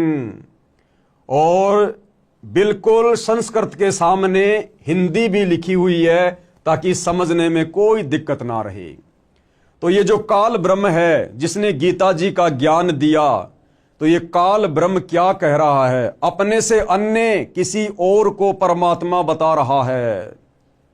तो हिंदू समाज के भाई बहनों को गीता जी में प्रमाण देखकर ये विश्वास हो जाना चाहिए कि हम गीता का ज्ञान देने वाले को जो श्री कृष्ण जी मान रहे थे, वो श्री कृष्ण जी नहीं थे। श्री कृष्ण जी में प्रवेश करके काल ब्रह्म गीता का ज्ञान दे रहा है। और वो काल ब्रह्म भी कह रहा है कि भाई मैं कंप्लीट भगवान नहीं हूं, मैं सारी सृष्टि का मालिक नहीं हूं, मैं परमपिता परमेश्वर नहीं हूं, मेरे से अन्य है वो परमात्मा जिसको परम अक्षर ब्रह्म कहते हैं, जो सतलोक में रहता है, जो सबका धारण पोषण करता है और तत्वदर्शी संत के माध्यम से उसकी भक्ति करने वाले का सदा सदा के लिए जन्म मरण समाप्त हो जाता है। तो क्या कह रहा है गीता ज्ञान देने वाला भगवान? जो मेरे शरण होकर जरा और मरण से छूटने के लिए यत्न करते हैं, वे पुरुष उस ब्रह्म को, ब्रह्म यानी भगवान को, संपूर्ण अध्यात्म को तथा संपूर्ण कर्मों को जानते हैं। बिल्कुल क्लियर कर दिया है। अब आप जी ध्यान से पढ़िएगा आगे गीता अध्याय 8 श्लोक 1 की फोटोकॉपी। किम तत् ब्रह्म किम अध्यात्म किम कर्म पुरुषोत्तम अधिभूतम च किम प्रोक्तम अधिदेवम किम उच्चते। इस प्रकार भगवान के वचनों को न समझकर अर्जुन बोले, क्या बोले? हे पुरुषोत्तम। क्योंकि अर्जुन को ज्ञान नहीं था, अर्जुन को तत्व ज्ञान नहीं था, इसलिए अर्जुन श्री कृष्ण जी को ही पुरुषोत्तम कह रहा है। तो अर्जुन ने क्या कहा कि हे पुरुषोत्तम, वह ब्रह्म क्या है, वो परमात्मा क्या है, वो भगवान क्या है, और अध्यात्म क्या है, और ये कर्म क्या है। अधिभूत नाम से क्या कहा गया है और अधिदेव किसको कहते हैं। यानी अर्जुन ने अपनी शंका जाहिर की, तो अब इसका जवाब गीता ज्ञान देने वाला भगवान ये काल ब्रह्म गीता अध्याय 8 श्लोक 3 में बता रहा है। अक्षरम ब्रह्म परमम स्वभावम अध्यात्मम उच्यते भूत भावो द्वैकर विसर्ग क्रम सच्चित्ते। क्या कहा जा रहा है? इस प्रकार अर्जुन के प्रश्न करने पर श्री भगवान बोले, यानी काल ब्रह्म ने जवाब दिया। और क्या कहा कि वो ब्रह्म क्या है, वो तत्व ब्रह्म क्या है? कहते हैं वो परम अक्षर ब्रह्म है, कि वो तो परम अक्षर ब्रह्म है जो सर्वश्रेष्ठ परमात्मा है, तीनों लोकों में प्रवेश करके सबका धारण पोषण करने वाला है, वो परम अक्षर ब्रह्म है। अपना स्वरूप अर्थात जीवात्मा अध्यात्म नाम से कहा जाता है तथा भूतों के भाव को उत्पन्न करने वाला जो त्याग है वह कर्म नाम से कहा गया है।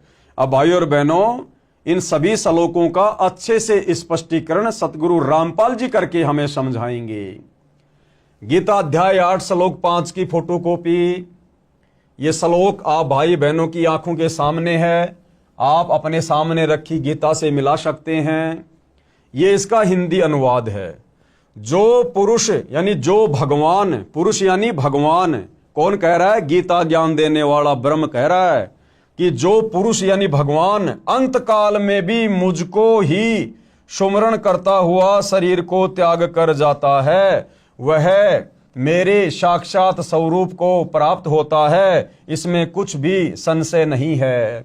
यानी ये गीता ज्ञान देने वाला ब्रह्म कह रहा है कि जो व्यक्ति, जो साधक, जो भगत शरीर छोड़ते समय अंत समय तक मुझे ध्यान में रखता है, मेरे ओम नाम की जाप करता है, मेरी साधना करता है, वो अंत काल में मुझे ही प्राप्त होता है। लेकिन इसकी प्राप्ति मात्र से हमारा कंप्लीट मोक्ष नहीं है। उसके लिए इसने अपने से अन्य दूसरे भगवान की शरण में जाने को कहा है, परम अक्षर ब्रह्म की शरण में जाने को। गीता अध्याय 8 श्लोक 6 की फोटोकॉपी, ये संस्कृत में श्लोक लिखा हुआ है, आप जी पढ़ सकते हैं। यहां पर हिंदी अनुवाद है।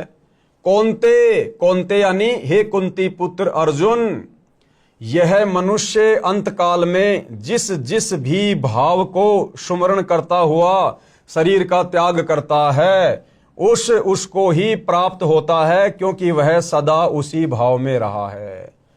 क्या भाव है इसका? कि ये मनुष्य स्त्री हो या पुरुष हो, अंत काल में जिसको भी सुमरण करता हुआ शरीर छोड़ता है, उसी के धाम में चला जाता है, उसी के लोक में चला जाता है। सीधी भाषा में गुरुदेव ने बताया कि जहां आशा तहां बासा होई, मन कर्म वचन सुमरियो सोई।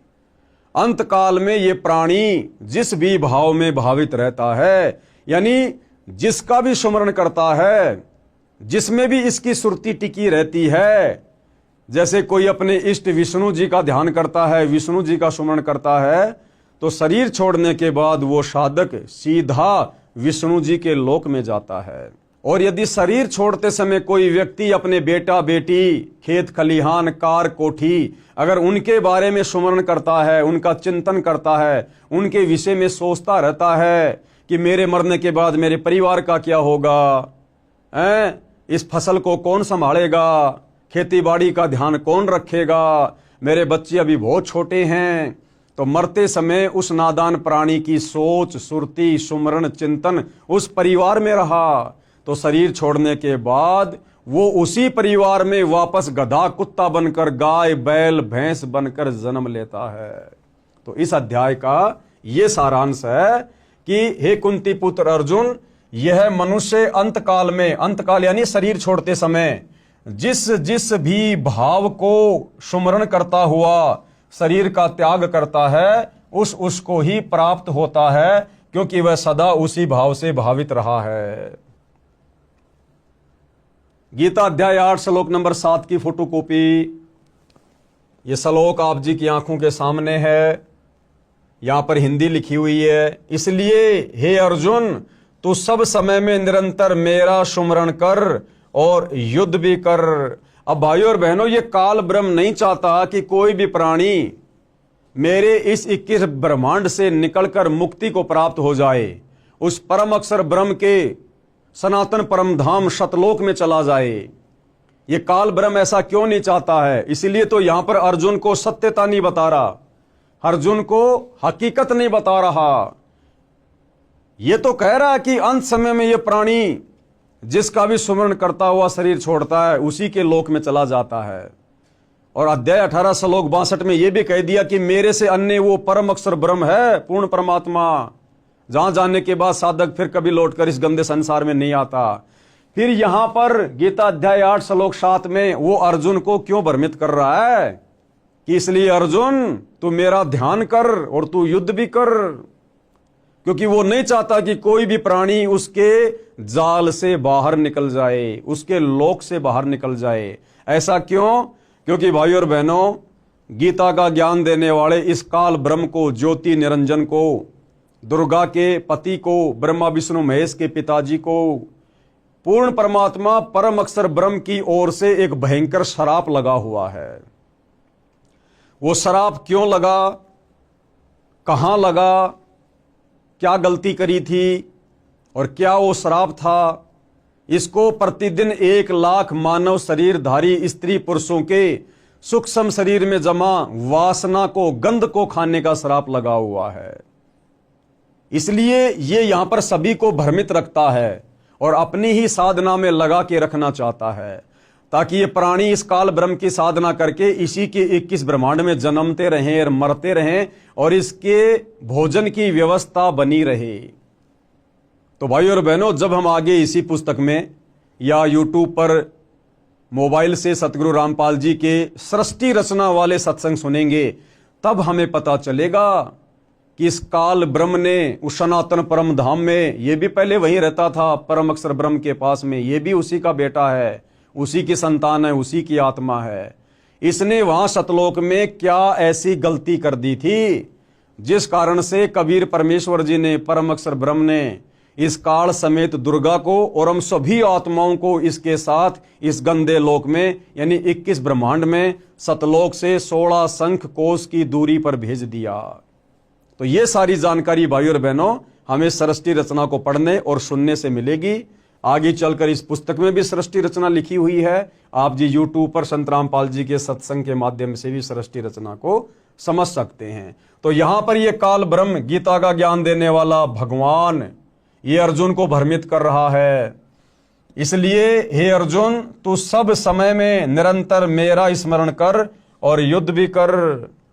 इस प्रकार मुझ में अर्पण किए हुए मन बुद्धि युक्त होकर तू निसंदेह मुझको ही प्राप्त होगा।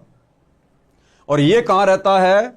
इसी अध्याय 8 का जब हम श्लोक नंबर 16 पढ़ेंगे तो ये काल ब्रह्म कह रहा है कि मैं तो ब्रह्मलोक में रहता हूं, ब्रह्मलोक में, और कह रहा है कि मेरे ब्रह्मलोक में आया हुआ प्राणी भी अपना कर्म फल भोगने के बाद वापस नीचे 84 लाख योनियों में जाता है, गधे कुत्ते सूअर के शरीरों में कष्ट उठाता है।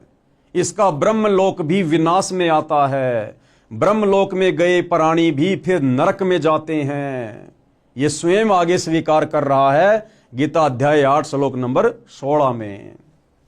अब हम पढ़ेंगे गीता जी अध्याय 8 श्लोक 8 की ये फोटोकॉपी है। ये है गीता अध्याय 8 श्लोक 8 की फोटोकॉपी। भाई और बहनों, यहां पर पीडीएफ में थोड़ा साफ दिखाई नहीं दे रहा होगा, मैं आपको मोबाइल से सुना देता हूं। इसमें काल ब्रह्म के द्वारा गीता का ज्ञान देते समय अर्जुन को कहा गया है कि जो व्यक्ति अभ्यास के द्वारा अपने मन को एकाग्र करके लगातार परम पुरुष ईश्वर का ध्यान करता है, वह निश्चय ही मुझे ईश्वर को प्राप्त कर लेता है। यहां भाई और बहनों, ये थोड़ी सी अटकलबाजी कर गया।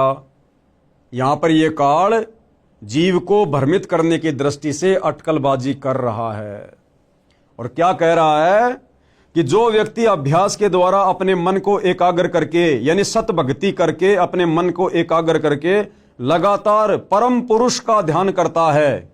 परम पुरुष कौन? परम अक्षर ब्रह्म, सनातन परम धाम का मालिक कबीर देव, जो व्यक्ति अपने मन को एकाग्र करके लगातार परम पुरुष का ध्यान करता है वह निश्चय ही मुझे प्राप्त कर लेता है। अरे भैया, परम अक्षर ब्रह्म का ध्यान करने वाला तुझे कैसे प्राप्त होगा? क्योंकि इसने पहले स्पष्ट कर दिया कि शरीर छोड़ते समय अंत काल में जो व्यक्ति जिसका भी स्मरण करता है उसी के लोक में जाएगा। तो यहां पर यह खुद कह रहा है कि जो व्यक्ति अभ्यास के द्वारा अपने मन को एकाग्र करके लगातार परम पुरुष का ध्यान करता है, तो भाई जो परम पुरुष का ध्यान करेगा वो तो परम पुरुष के लोक में जाएगा, सतलोक में। लेकिन आगे फिर ये अटकलबाजी कर रहा है जीव को भ्रमित करने के लिए, वह निश्चय ही मुझे प्राप्त कर लेगा। तो अब हम आगे बढ़ते हैं भाई और बहनों। गीता अध्याय 8 श्लोक 9 की फोटोकॉपी यह श्लोक आप जी के सामने है। जो पुरुष सर्वज्ञ, अनादि, सबके नियंता, सूक्ष्म से भी अति सूक्ष्म, सबके धारण पोषण करने वाले, अचिंत्य स्वरूप, सूर्य के सदृश नित्य चेतन प्रकाश रूप और अविद्या से अति परे शुद्ध सच्चिदानंद घन ब्रह्म परमेश्वर का सुमरण करता है। अब देखो भाइयों और बहनों, ये गीता अध्याय 8 श्लोक 9 है। बहुत सारे भाई बहन उस समय सवाल करते हैं जब सतगुरु रामपाल जी वेदों में कबीर नाम लिखा हुआ बताते हैं कि देखो जी वेदों में उस परमेश्वर का नाम भी लिखा हुआ है, कबीर देव, कबीर अग्नि। तो बहुत सारे भाई बहन ऑब्जेक्शन करते हैं कि जी गीता जी में दिखाओ कबीर जी का गीता में कहां नाम लिखा हुआ है, क्योंकि वेदों में परमात्मा का नाम लिखा हुआ है कवि, और कवि के आगे 2 अपसर्ग लगे हुए हैं। तो गुरुदेव ने फिर क्लियर कर दिया कि ये कबीर देव है। तो बहुत सारे भाई बहन फिर सवाल करते हैं जी गीता में दिखाओ कबीर जी का कहीं नाम है। तो यदि गीता जी चारों वेदों का सार है तो गीता जी में भी तो कबीर जी का नाम होना चाहिए। तो भाई और बहनों, गीता जी अध्याय 8 श्लोक नंबर 9, इसमें साफ साफ लिखा हुआ है जो पुरुष सर्वज्ञ। अब इन्होंने ये लिखा हुआ है कवीम। अब इन गीता के अनुवादकों ने, क्योंकि इनको तत्व ज्ञान तो था नहीं, और इन्होंने कवियम की जगह सर्वज्ञ कर दिया, जबकि कोई भी कवि कभी भी सर्वज्ञ हो ही नहीं सकता। किसी भी कवि को संपूर्ण सृष्टि का ज्ञान हो ही नहीं सकता। तो असल में जो कवि की भूमिका निभाई थी वो भी कबीर जी ने निभाई थी। तो यहां पर सर्वज्ञ कर दिया, तो सर्वज्ञ तो केवल भाई कबीर परमात्मा ही है, सृष्टि में दूसरा कोई नहीं है। तो गीता अध्याय 8 श्लोक 9 में साफ साफ उस परमेश्वर का नाम लिखा हुआ है। ये कविम पुराणम अनुशासितारम अणो अणियांसम साफ साफ लिखा हुआ है। जो पुरुष यानी जो परमात्मा, जो भगवान सर्वज्ञ है। अब सर्वज्ञ तो सारी सृष्टि में एक ही है, कबीर देव। जो पुरुष यानी परमात्मा सर्वज्ञ है, यानी सब कुछ जानने वाला है। अनादि, अनादि यानी सबसे पहले वाला, सबके नियंता यानी सबके ऊपर जिसकी सत्ता है, सूक्ष्म से भी अति सूक्ष्म, और सबके धारण पोषण करने वाले। तो भाई सबका धारण पोषण करने वाला तो एक ही परमात्मा है, परम अक्षर ब्रह्म कबीर देव। अचिंत्य स्वरूपम, सूर्य के सदृश नित्य चेतन प्रकाश रूप और अविद्या से अति परे, अविद्या यानी अज्ञान से दूर, सच्चिदानंद घन ब्रह्म परमेश्वर का सुमरण करता है। यानी अंत समय में शरीर छोड़ते समय जो व्यक्ति परम अक्षर ब्रह्म सच्चिदानंद घन ब्रह्म यानी कबीर देव का सुमरण करता है, सच्चे सतगुरु से, तत्वदर्शी संत से उपदेश लेकर। फिर गीता अध्याय 8 श्लोक 10 की फोटोकॉपी ये श्लोक आप जियों के सामने है। इसमें क्या लिखा गया है? वह भक्ति युक्त पुरुष अंत काल में भी योग बल से, योग बल यानी भक्ति की शक्ति से, यानी जो सत भक्ति आप और हमें पूज्य गुरुदेव भगवान ने दी है, योग यानी भक्ति, बल यानी भक्ति की शक्ति से, वह भक्ति युक्त पुरुष यानी साधक भगत अंत काल में यानी शरीर छोड़ते समय योग बल से यानी भक्ति की शक्ति से भ्रकुटी के मध्य में प्राणों को अच्छी प्रकार निश्चल मन से सुमरण करता हुआ उस दिव्य रूप परम पुरुष परमात्मा को ही प्राप्त होता है। तो गीता ज्ञान देने वाले काल ब्रह्म ने बिल्कुल क्लियर कर दिया है कि भक्ति की शक्ति से अंत समय में ये प्राणी जिसका भी ध्यान करेगा, जैसे परम अक्षर ब्रह्म का ध्यान करेगा, सच्चे गुरु से नाम लेकर, तत्वदर्शी संत से उपदेश लेकर, तो अंत काल में शरीर छोड़ते समय ये प्राणी उसी को प्राप्त होगा। किसको? परम पुरुष परमात्मा को ही प्राप्त होता है। तो यहां इस काल ब्रह्म ने बिल्कुल क्लियर करना पड़ा।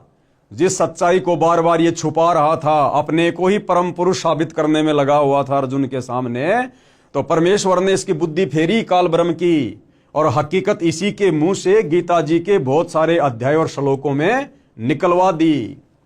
अब आगे भाइयों और बहनों, गीता अध्याय 8 श्लोक 20 की फोटोकॉपी, ये इसका श्लोक है, आप जी देख सकते हैं, पढ़ सकते हैं। ये सामने संस्कृत लिखी हुई है, सामने उसका हिंदी में अनुवाद है। परंतु उस अव्यक्त से भी अति परे दूसरा अर्थात विलक्षण जो सनातन अव्यक्त है, भाव है, वह परम दिव्य पुरुष सब भूतों के नष्ट होने पर भी नष्ट नहीं होता। अब यहां पर भाइयों और बहनों अक्षर पुरुष का भी हल्का सा जिक्र आ गया। परंतु उस अव्यक्त से भी अति परे, अव्यक्त कौन? ये अक्षर पुरुष, सात संग ब्रह्मांड का स्वामी, गीता ज्ञान देने वाले भगवान से अन्य एक अव्यक्त और बताया गया है, अक्षर पुरुष। कहते हैं उससे भी परे। अब अक्षर पुरुष से ऊपर फिर कौन? सतलोक में कबीर परमात्मा, परम अक्षर ब्रह्म। परंतु उस अव्यक्त से भी अति परे दूसरा अर्थात विलक्षण जो सनातन अव्यक्त भाव है, वह परम दिव्य पुरुष सब भूतों के नष्ट होने पर भी नष्ट नहीं होता। यानी वो कबीर परमात्मा, परम अक्षर ब्रह्म, सतलोक का राजा, सभी प्राणियों के नष्ट होने पर भी वो नष्ट नहीं होता। यानी वो अकाल मूर्त है, वो अविनाशी है। आगे गीता अध्याय 8 श्लोक 21 की फोटोकॉपी। अब यहां पर भाई और बहनों गुरुदेव ने क्लियर क्या करना चाहा है कि ये खुद गीता का ज्ञान देने वाला काल ब्रह्म अपने से अन्य किसी और परम अक्षर ब्रह्म की ओर संकेत कर रहा है कि वो सबके नष्ट होने पर भी नष्ट नहीं होता। यानी ये गीता ज्ञानदाता भी नष्ट होता है, इसके भी जन्म और मृत्यु है, उस अक्षर पुरुष की भी जन्म और मृत्यु है। लेकिन अक्षर पुरुष यानी उस दूसरे नंबर के अव्यक्त से भी ऊपर जो परम अक्षर पुरुष है, कबीर देव है, जो सतलोक में रहता है, सत्य पुरुष है, वो सब भूतों के यानी सब प्राणियों के नष्ट होने पर भी नष्ट नहीं होता। तो गीता ज्ञानदाता काल ब्रह्म कह रहा है कि भैया मेरी भी जन्म और मृत्यु होती है, मैं भी अविनाशी नहीं हूं। वो अविनाशी तो परम अक्षर ब्रह्म है जो सब भूतों यानी प्राणियों के नष्ट होने पर भी नष्ट नहीं होता है। तो हिंदू समाज के भाई और बहनों को थोड़ा विचार करना चाहिए।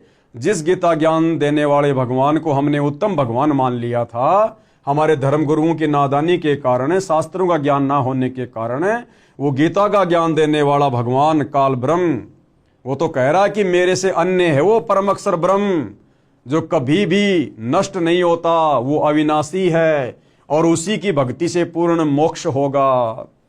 आगे गीता अध्याय 8 श्लोक 21 की फोटोकॉपी, श्लोक संस्कृत में आप जियों के सामने है। अव्यक्त अक्षर इस नाम से कहा गया है, उसी अक्षर नामक अव्यक्त भाव को परम गति कहते हैं। यानी जो व्यक्ति उस परम पुरुष की भक्ति करके, अक्षर पुरुष ब्रह्म की भक्ति करके, साधना करके, तत्वदर्शी संत से साधना लेकर जो उस कबीर देव परम अक्षर ब्रह्म की भक्ति करता है और जो उसके लोक में चला जाता है, कहते हैं उसी को परम गति कहते हैं। यानी उस सनातन परम धाम में जाने के बाद ये प्राणी वापस लौटकर संसार में नहीं आता।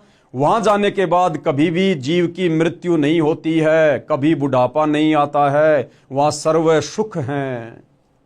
जिस सनातन अव्यक्त भाव को प्राप्त होकर मनुष्य वापस नहीं आते, कहां? इस काल ब्रह्म के 21 ब्रह्मांड में, इस मृत्यु लोक में, 84 लाख योनियों में, वह मेरा परम धाम है।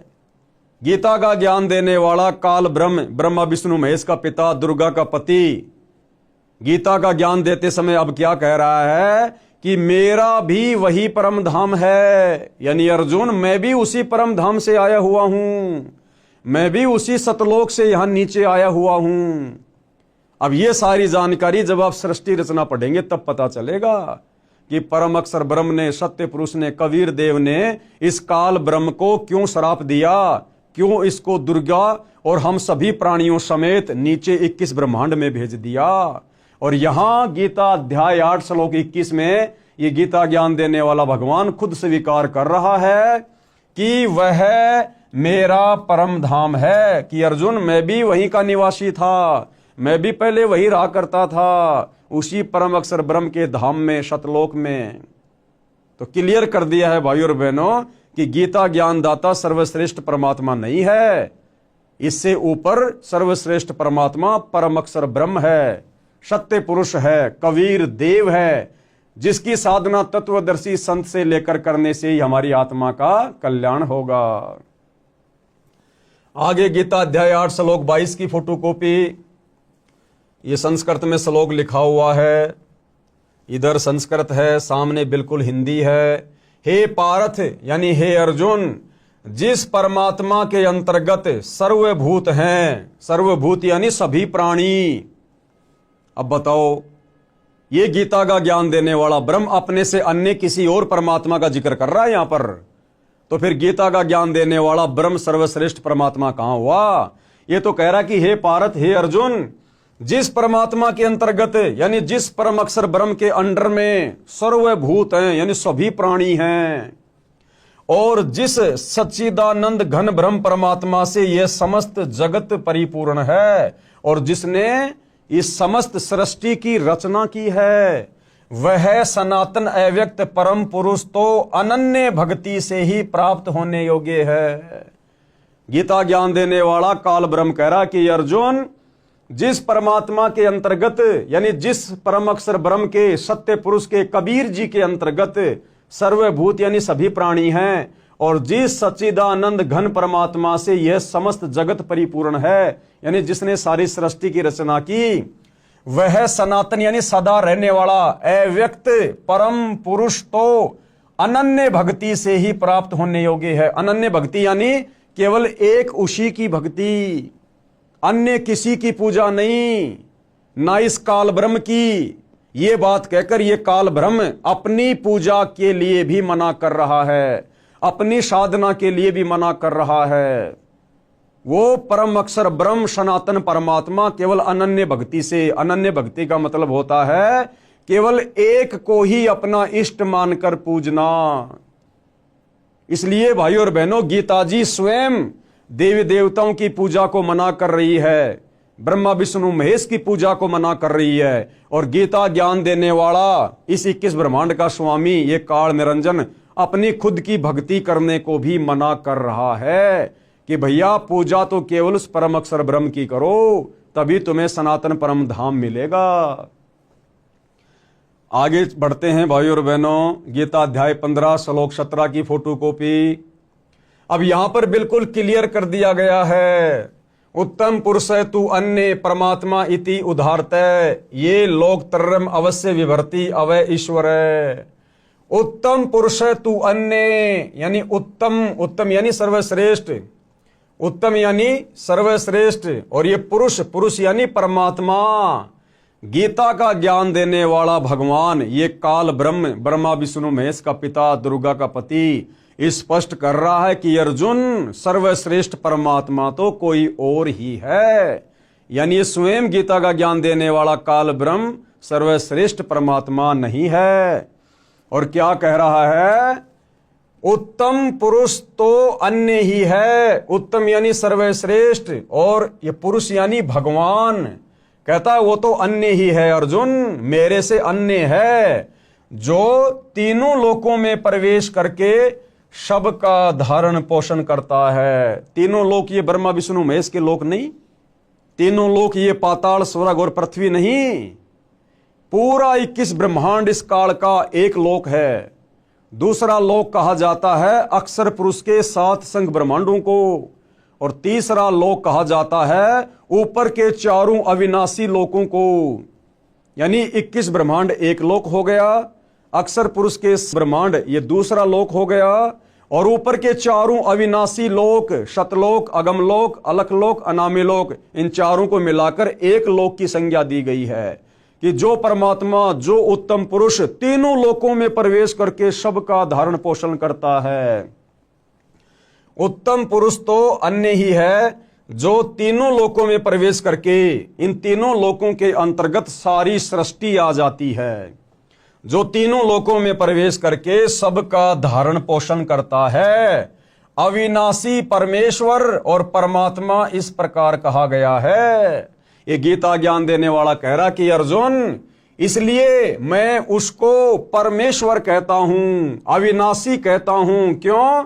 क्योंकि वो तीनों लोकों में प्रवेश करके यानी सारी सृष्टि का धारण पोषण करता है, इसलिए वो मेरे से अन्य उत्तम परमात्मा है, उत्तम परमेश्वर है। और उसी की भक्ति करने से जीव आत्मा का सदा सदा के लिए जन्म और मरण से छुटकारा होता है, अन्य कोई चारा नहीं है। तो अब विशेषकर हिंदू समाज से जुड़े श्रद्धालुओं को अपनी आंखों से गीता जी के ये प्रमाण देखकर विचार करना चाहिए, चिंतन करना चाहिए कि गीता जैसा पवित्र ग्रंथ हमें अध्यात्म के विषय में क्या मार्गदर्शन कर रहा है, भक्ति और भगवान के विषय में हमें क्या कहना चाह रहा है। और हमारे नादान धर्म गुरुओं ने तत्व ज्ञान के अभाव में हमें गीता और वेदों का क्या उल्टा पाठ पढ़ा दिया है, हमें भगवान और भक्ति की परिभाषा से कोसों दूर कर दिया है। तो आगे बढ़ते हैं भाइयों और बहनों।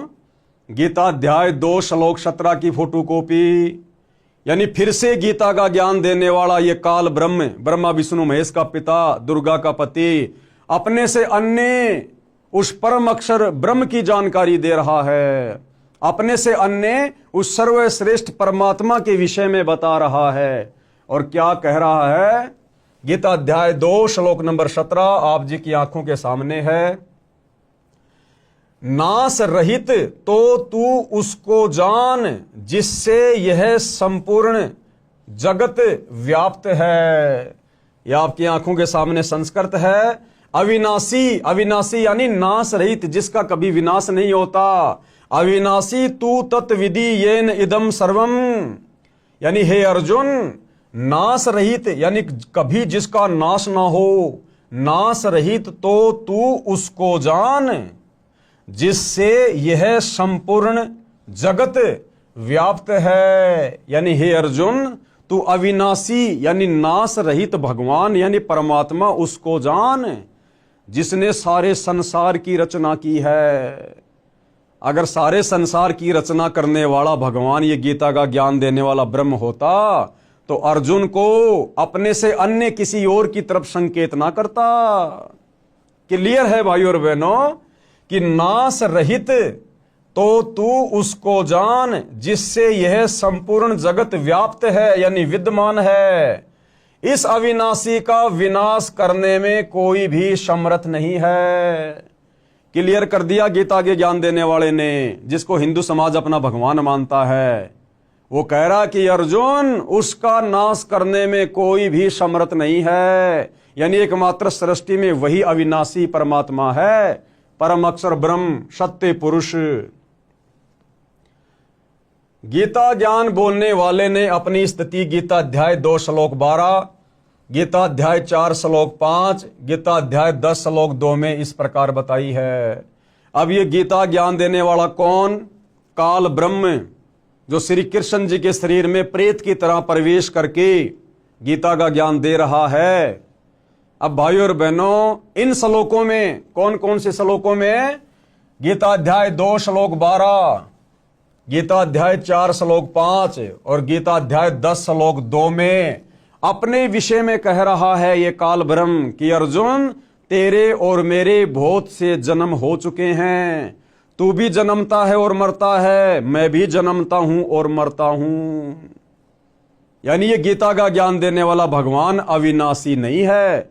अविनाशी कौन है? उसके विषय में तो इसने ऊपर के श्लोक में बता दिया कि अविनाशी तो उसको जान जिसको मारने में कोई भी समर्थ नहीं है। और अब ये गीता का ज्ञान देने वाला काल ब्रह्म गीता अध्याय 2 श्लोक 12, गीता अध्याय 4 श्लोक 5 और गीता अध्याय 10 श्लोक 2 में अपनी स्थिति बता रहा है जन्म और मरण के विषय में। कह रहा कि मैं अविनाशी नहीं हूं, मेरे तो जन्म और मृत्यु होती है। अब बताओ भाइयों और बहनों, जिसकी खुद की जन्म और मृत्यु हो, फिर वो कैसे परमात्मा हो सकता है? ध्यान से पढ़िएगा। पेश है गीता अध्याय 2 श्लोक 12, गीता अध्याय 4 श्लोक 5 और गीता अध्याय 10 श्लोक 2 की फोटोकॉपी। देखो भाइयों और बहनों, आज तक के भक्ति इतिहास में हमारे किसी भी धर्म गुरु ने, किसी भी आचार्य और शंकराचार्य ने, किसी भी कथावाचक ने या किसी भी धर्म के किसी भी गुरु ने हमें इन धर्म शास्त्रों को इस प्रकार से अध्याय बताकर, श्लोक बताकर, उंगली रख रख कर हमें इस प्रकार से नहीं समझाए, क्योंकि इन लोगों के पास में तत्व ज्ञान का अभाव था। इन चारों वेदों में, गीता जी में, कुरान, तौरेत, जबूर, इंजिल, बाइबल, इनमें कंप्लीट अध्यात्म का ज्ञान नहीं है। तो जब हमारे धर्म गुरुओं को ही कंप्लीट अध्यात्म का ज्ञान नहीं था, तो भला वे हमें क्या बताते, क्या समझाते? और जैसा उन्होंने अपनी बुद्धि स्तर से इन धर्मशास्त्रों को समझा आधा अधूरा, वही आधा अधूरा ज्ञान इन्होंने समाज में पेश कर दिया। और हम नादानों ने उनको संस्कृत के ज्ञाता मानकर, अध्यात्म के मार्गदर्शक मानकर, उनके द्वारा बताए गए आधे अधूरे ज्ञान को हमने सर्वश्रेष्ठ ज्ञान मानकर स्वीकार कर लिया, जिस कारण से हमारी मुक्ति नहीं हो पा रही। हमारे पूर्वज शरीर छोड़ने के बाद शास्त्र विरुद्ध साधना करने के चलते प्रेत योनि में चले गए। आज उनके श्राद्ध निकलवाए जा रहे हैं। श्राद्ध निकलवाने का मतलब है हमारे जो पूर्वज हैं वो भूत बने हुए हैं, भूत। तो भाइयों और बहनों, अब हमें वो सर्वश्रेष्ठ भक्ति सतगुरु रामपाल जी के सानिध्य में प्राप्त हुई है, जिस सत भक्ति को करके ना हमने भूत बनना, ना प्रेत बनना, ना हमने भ्रमना भटकना, ना हमने नरक में जाना, ना हमारा कभी जन्म होगा, ना कभी फिर हमारी मृत्यु होगी। और हम सदा सदा के लिए परम अक्षर ब्रह्म सत्य पुरुष कबीर देव जी के लोक में, सत्य लोक में चले जाएंगे, जहां पर हमें सर्व सुख प्राप्त होंगे। तो अब यहां गीता अध्याय 2 श्लोक 12, गीता अध्याय 4 श्लोक 5 और गीता अध्याय 10 श्लोक 2 में ये गीता ज्ञान देने वाला भगवान स्वयं की स्थिति के बारे में बता रहा है कि भैया मेरी भी जन्म और मृत्यु होती है अर्जुन। ध्यान से देखिए भाइयों और बहनों, गीता अध्याय 2 श्लोक 12 की फोटोकॉपी आप भाई बहनों की आंखों के सामने है। गीता अध्याय 2 श्लोक 12, ये संस्कृत में श्लोक लिखा हुआ है, आप जी अपने घर पर रखी गीता जी से मिलान कर सकते हैं। न तू एवं एवं अहम जातु न आशम त्वम न आसी। क्या लिखा हुआ है? न तो ऐसा है कि मैं किसी काल में नहीं था। अब इसका क्या मतलब है भाइयों और बहनों? ये गीता ज्ञान देने वाला काल ब्रह्म, दुर्गा का पति, ब्रह्मा विष्णु महेश का पिता, ज्योति निरंजन क्या कह रहा है अर्जुन को? न तो ऐसा है कि अर्जुन ऐसा भी नहीं है कि मैं किसी काल में नहीं था, यानी मैं हर समय रहता हूं, यानी मेरा जन्म होता रहता है। न तो ऐसा ही है कि मैं किसी काल में नहीं था, अथवा तू नहीं था, अथवा ये राजा लोग नहीं थे, क्योंकि महाभारत के युद्ध में बहुत सारे राजा लोग खड़े हुए थे, उनके विषय में कहा जा रहा है कि अर्जुन न तो ऐसा है कि किसी भी काल में मैं नहीं था या तू नहीं था या फिर ये राजा लोग नहीं थे, और न ही ऐसा ही है कि इससे आगे हम सब नहीं रहेंगे, यानी आगे भी हमारे जन्म होते रहेंगे, हम मरते रहेंगे और हमारे जन्म होते रहेंगे। आगे चलिए गीता अध्याय 4 श्लोक 5 की फोटोकॉपी। ये गीता अध्याय 4 श्लोक 5 की फोटोकॉपी है। भाइयों और बहनों, पीडीएफ में थोड़ा क्लियर नहीं आ रहा है, इसलिए दास ने साइड में उसकी फोटोकॉपी लगा दी है। आप जी गीता अध्याय 4 श्लोक 5 को देख सकते हैं। इसमें गीता ज्ञान देने वाले काल ब्रह्म ने बिल्कुल क्लियर कर दिया अपने जन्म के विषय में। और क्या कह रहा है? हे परंतप अर्जुन, मेरे और तेरे बहुत से जन्म हो चुके हैं, तू उनको नहीं जानता किंतु मैं जानता हूं। क्लियर कर दिया है गीता ज्ञान देने वाले ने कि मेरा जन्म और मृत्यु होती है, कि हे परंतप अर्जुन, तेरे और मेरे बहुत से जन्म हो चुके हैं, किंतु उन सबको तू नहीं जानता, मैं जानता हूं। यानी गीता ज्ञान देने वाले भगवान इस काल ब्रह्म की भी मृत्यु होती है और इसके जन्म होते हैं। और भाई और बहनों, जो जन्म और मृत्यु में है वो कभी भी हमारा जन्म और मृत्यु का रोग समाप्त नहीं कर सकता। जो जन्म और मृत्यु में है वो परमात्मा नहीं हो सकता, परमेश्वर नहीं हो सकता। इसीलिए गीता ज्ञानदाता काल ब्रह्म ने उस परम अक्षर ब्रह्म को अविनाशी की संज्ञा दी गई है कि नाश रहित तो उसको जान जिसको मारने में कोई भी सक्षम नहीं है। तो गीता अध्याय 4 श्लोक 5 की फोटोकॉपी ने बिल्कुल क्लियर कर दिया है।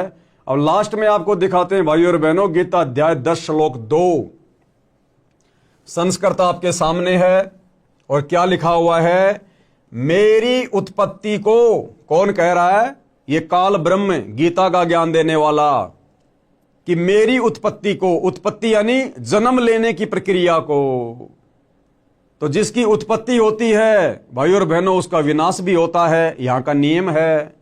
तो काल ब्रह्म खुद कह रहा है कि मेरी उत्पत्ति को यानी जन्म लेने की प्रक्रिया को, अर्थात लीला से प्रकट होने को न देवता लोग जानते हैं और न ही महर्षि जन ही जानते हैं, क्योंकि ये काल ब्रह्म इन सबको अपने कंट्रोल में रखता है। ये किस ब्रह्मांड का स्वामी है, ये दुर्गा का पति है, ये गुप्त रहता है, किसी के सामने अपने ओरिजिनल रूप में नहीं आता, क्योंकि इसका विकराल चेहरा है, देखते ही आदमी का कलेजा फट जाए, क्योंकि इसको श्राप लगा हुआ है परम अक्षर ब्रह्म से, कबीर देव से।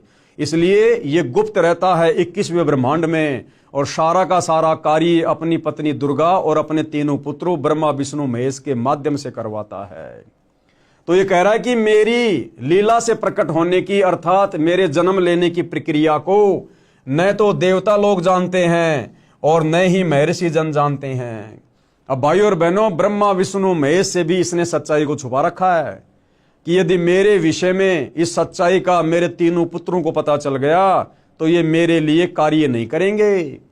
ब्रह्मा जीवों की उत्पत्ति नहीं करेगा, विष्णु उनका पालन पोषण नहीं करेगा और फिर अंत में शंकर जी तमोगुण के प्रभाव से उनको मार मार के मेरे पास भोजन के लिए नहीं भेजेगा।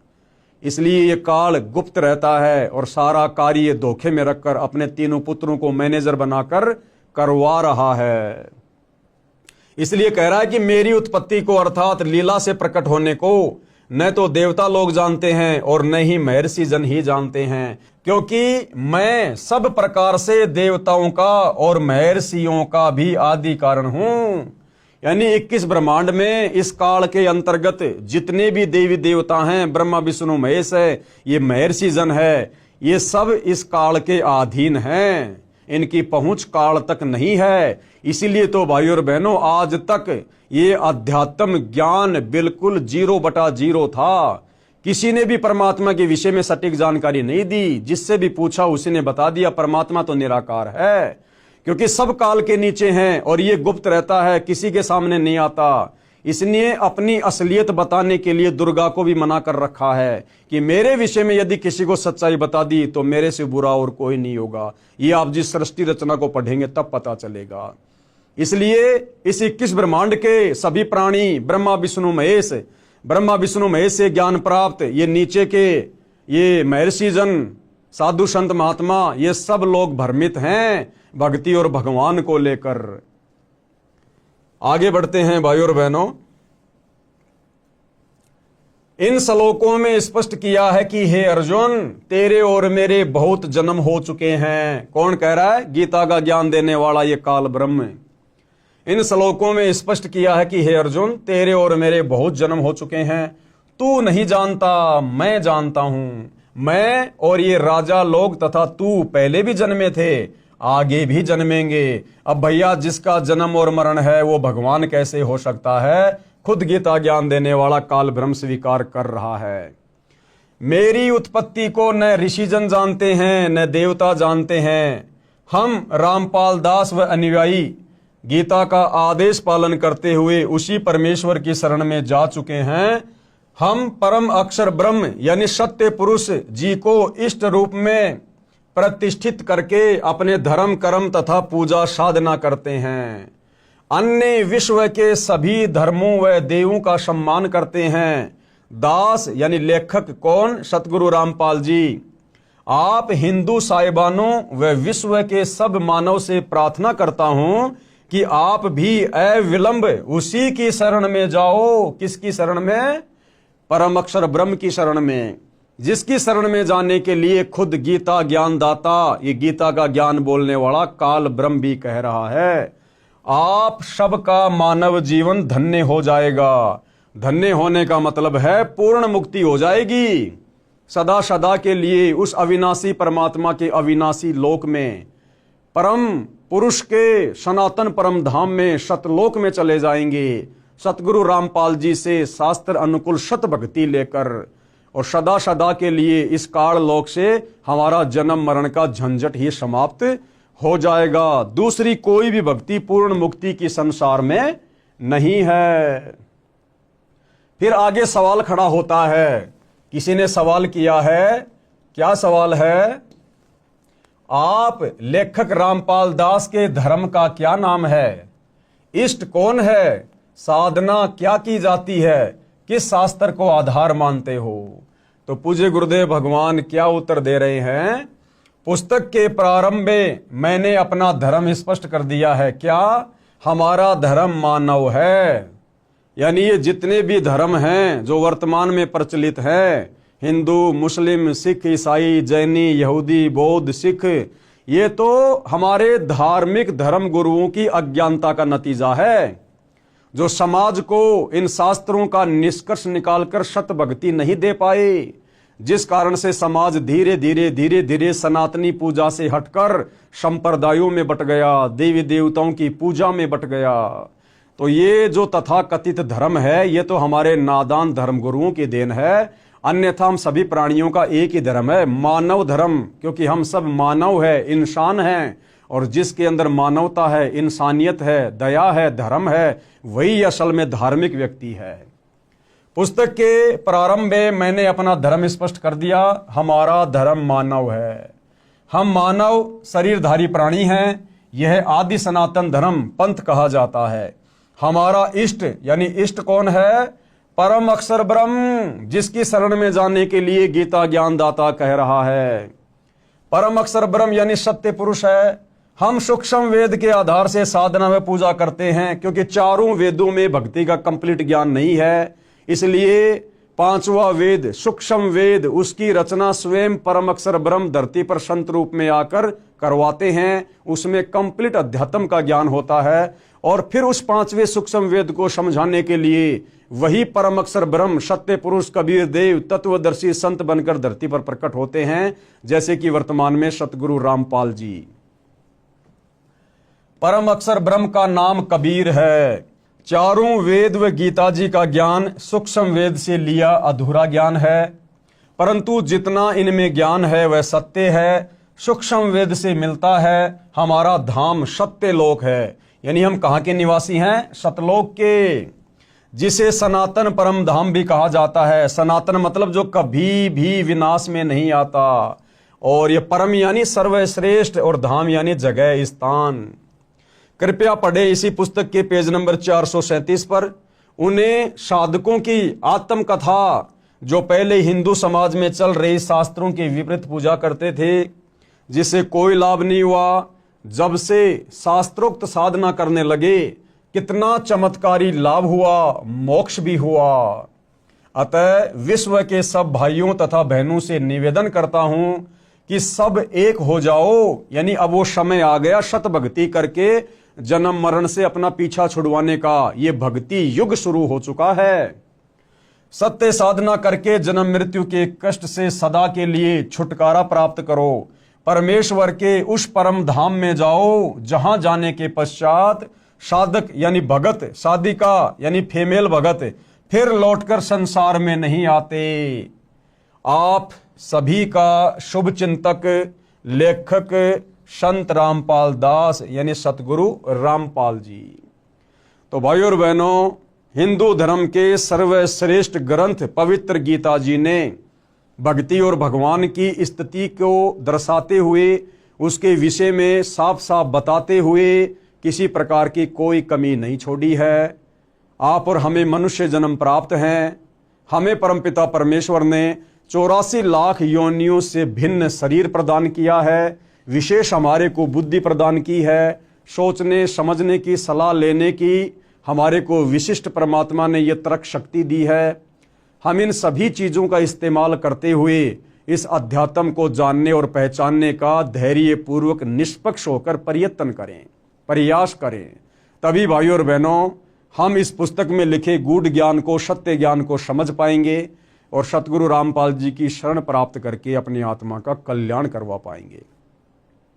तो भाइयों और बहनों, पवित्र पुस्तक हिंदू साहिबान नहीं समझे गीता वेद पुराण, इस पर आज हमारा ये 3रे नंबर का वीडियो था और आज इस पुस्तक की भूमिका समाप्त हो चुकी है।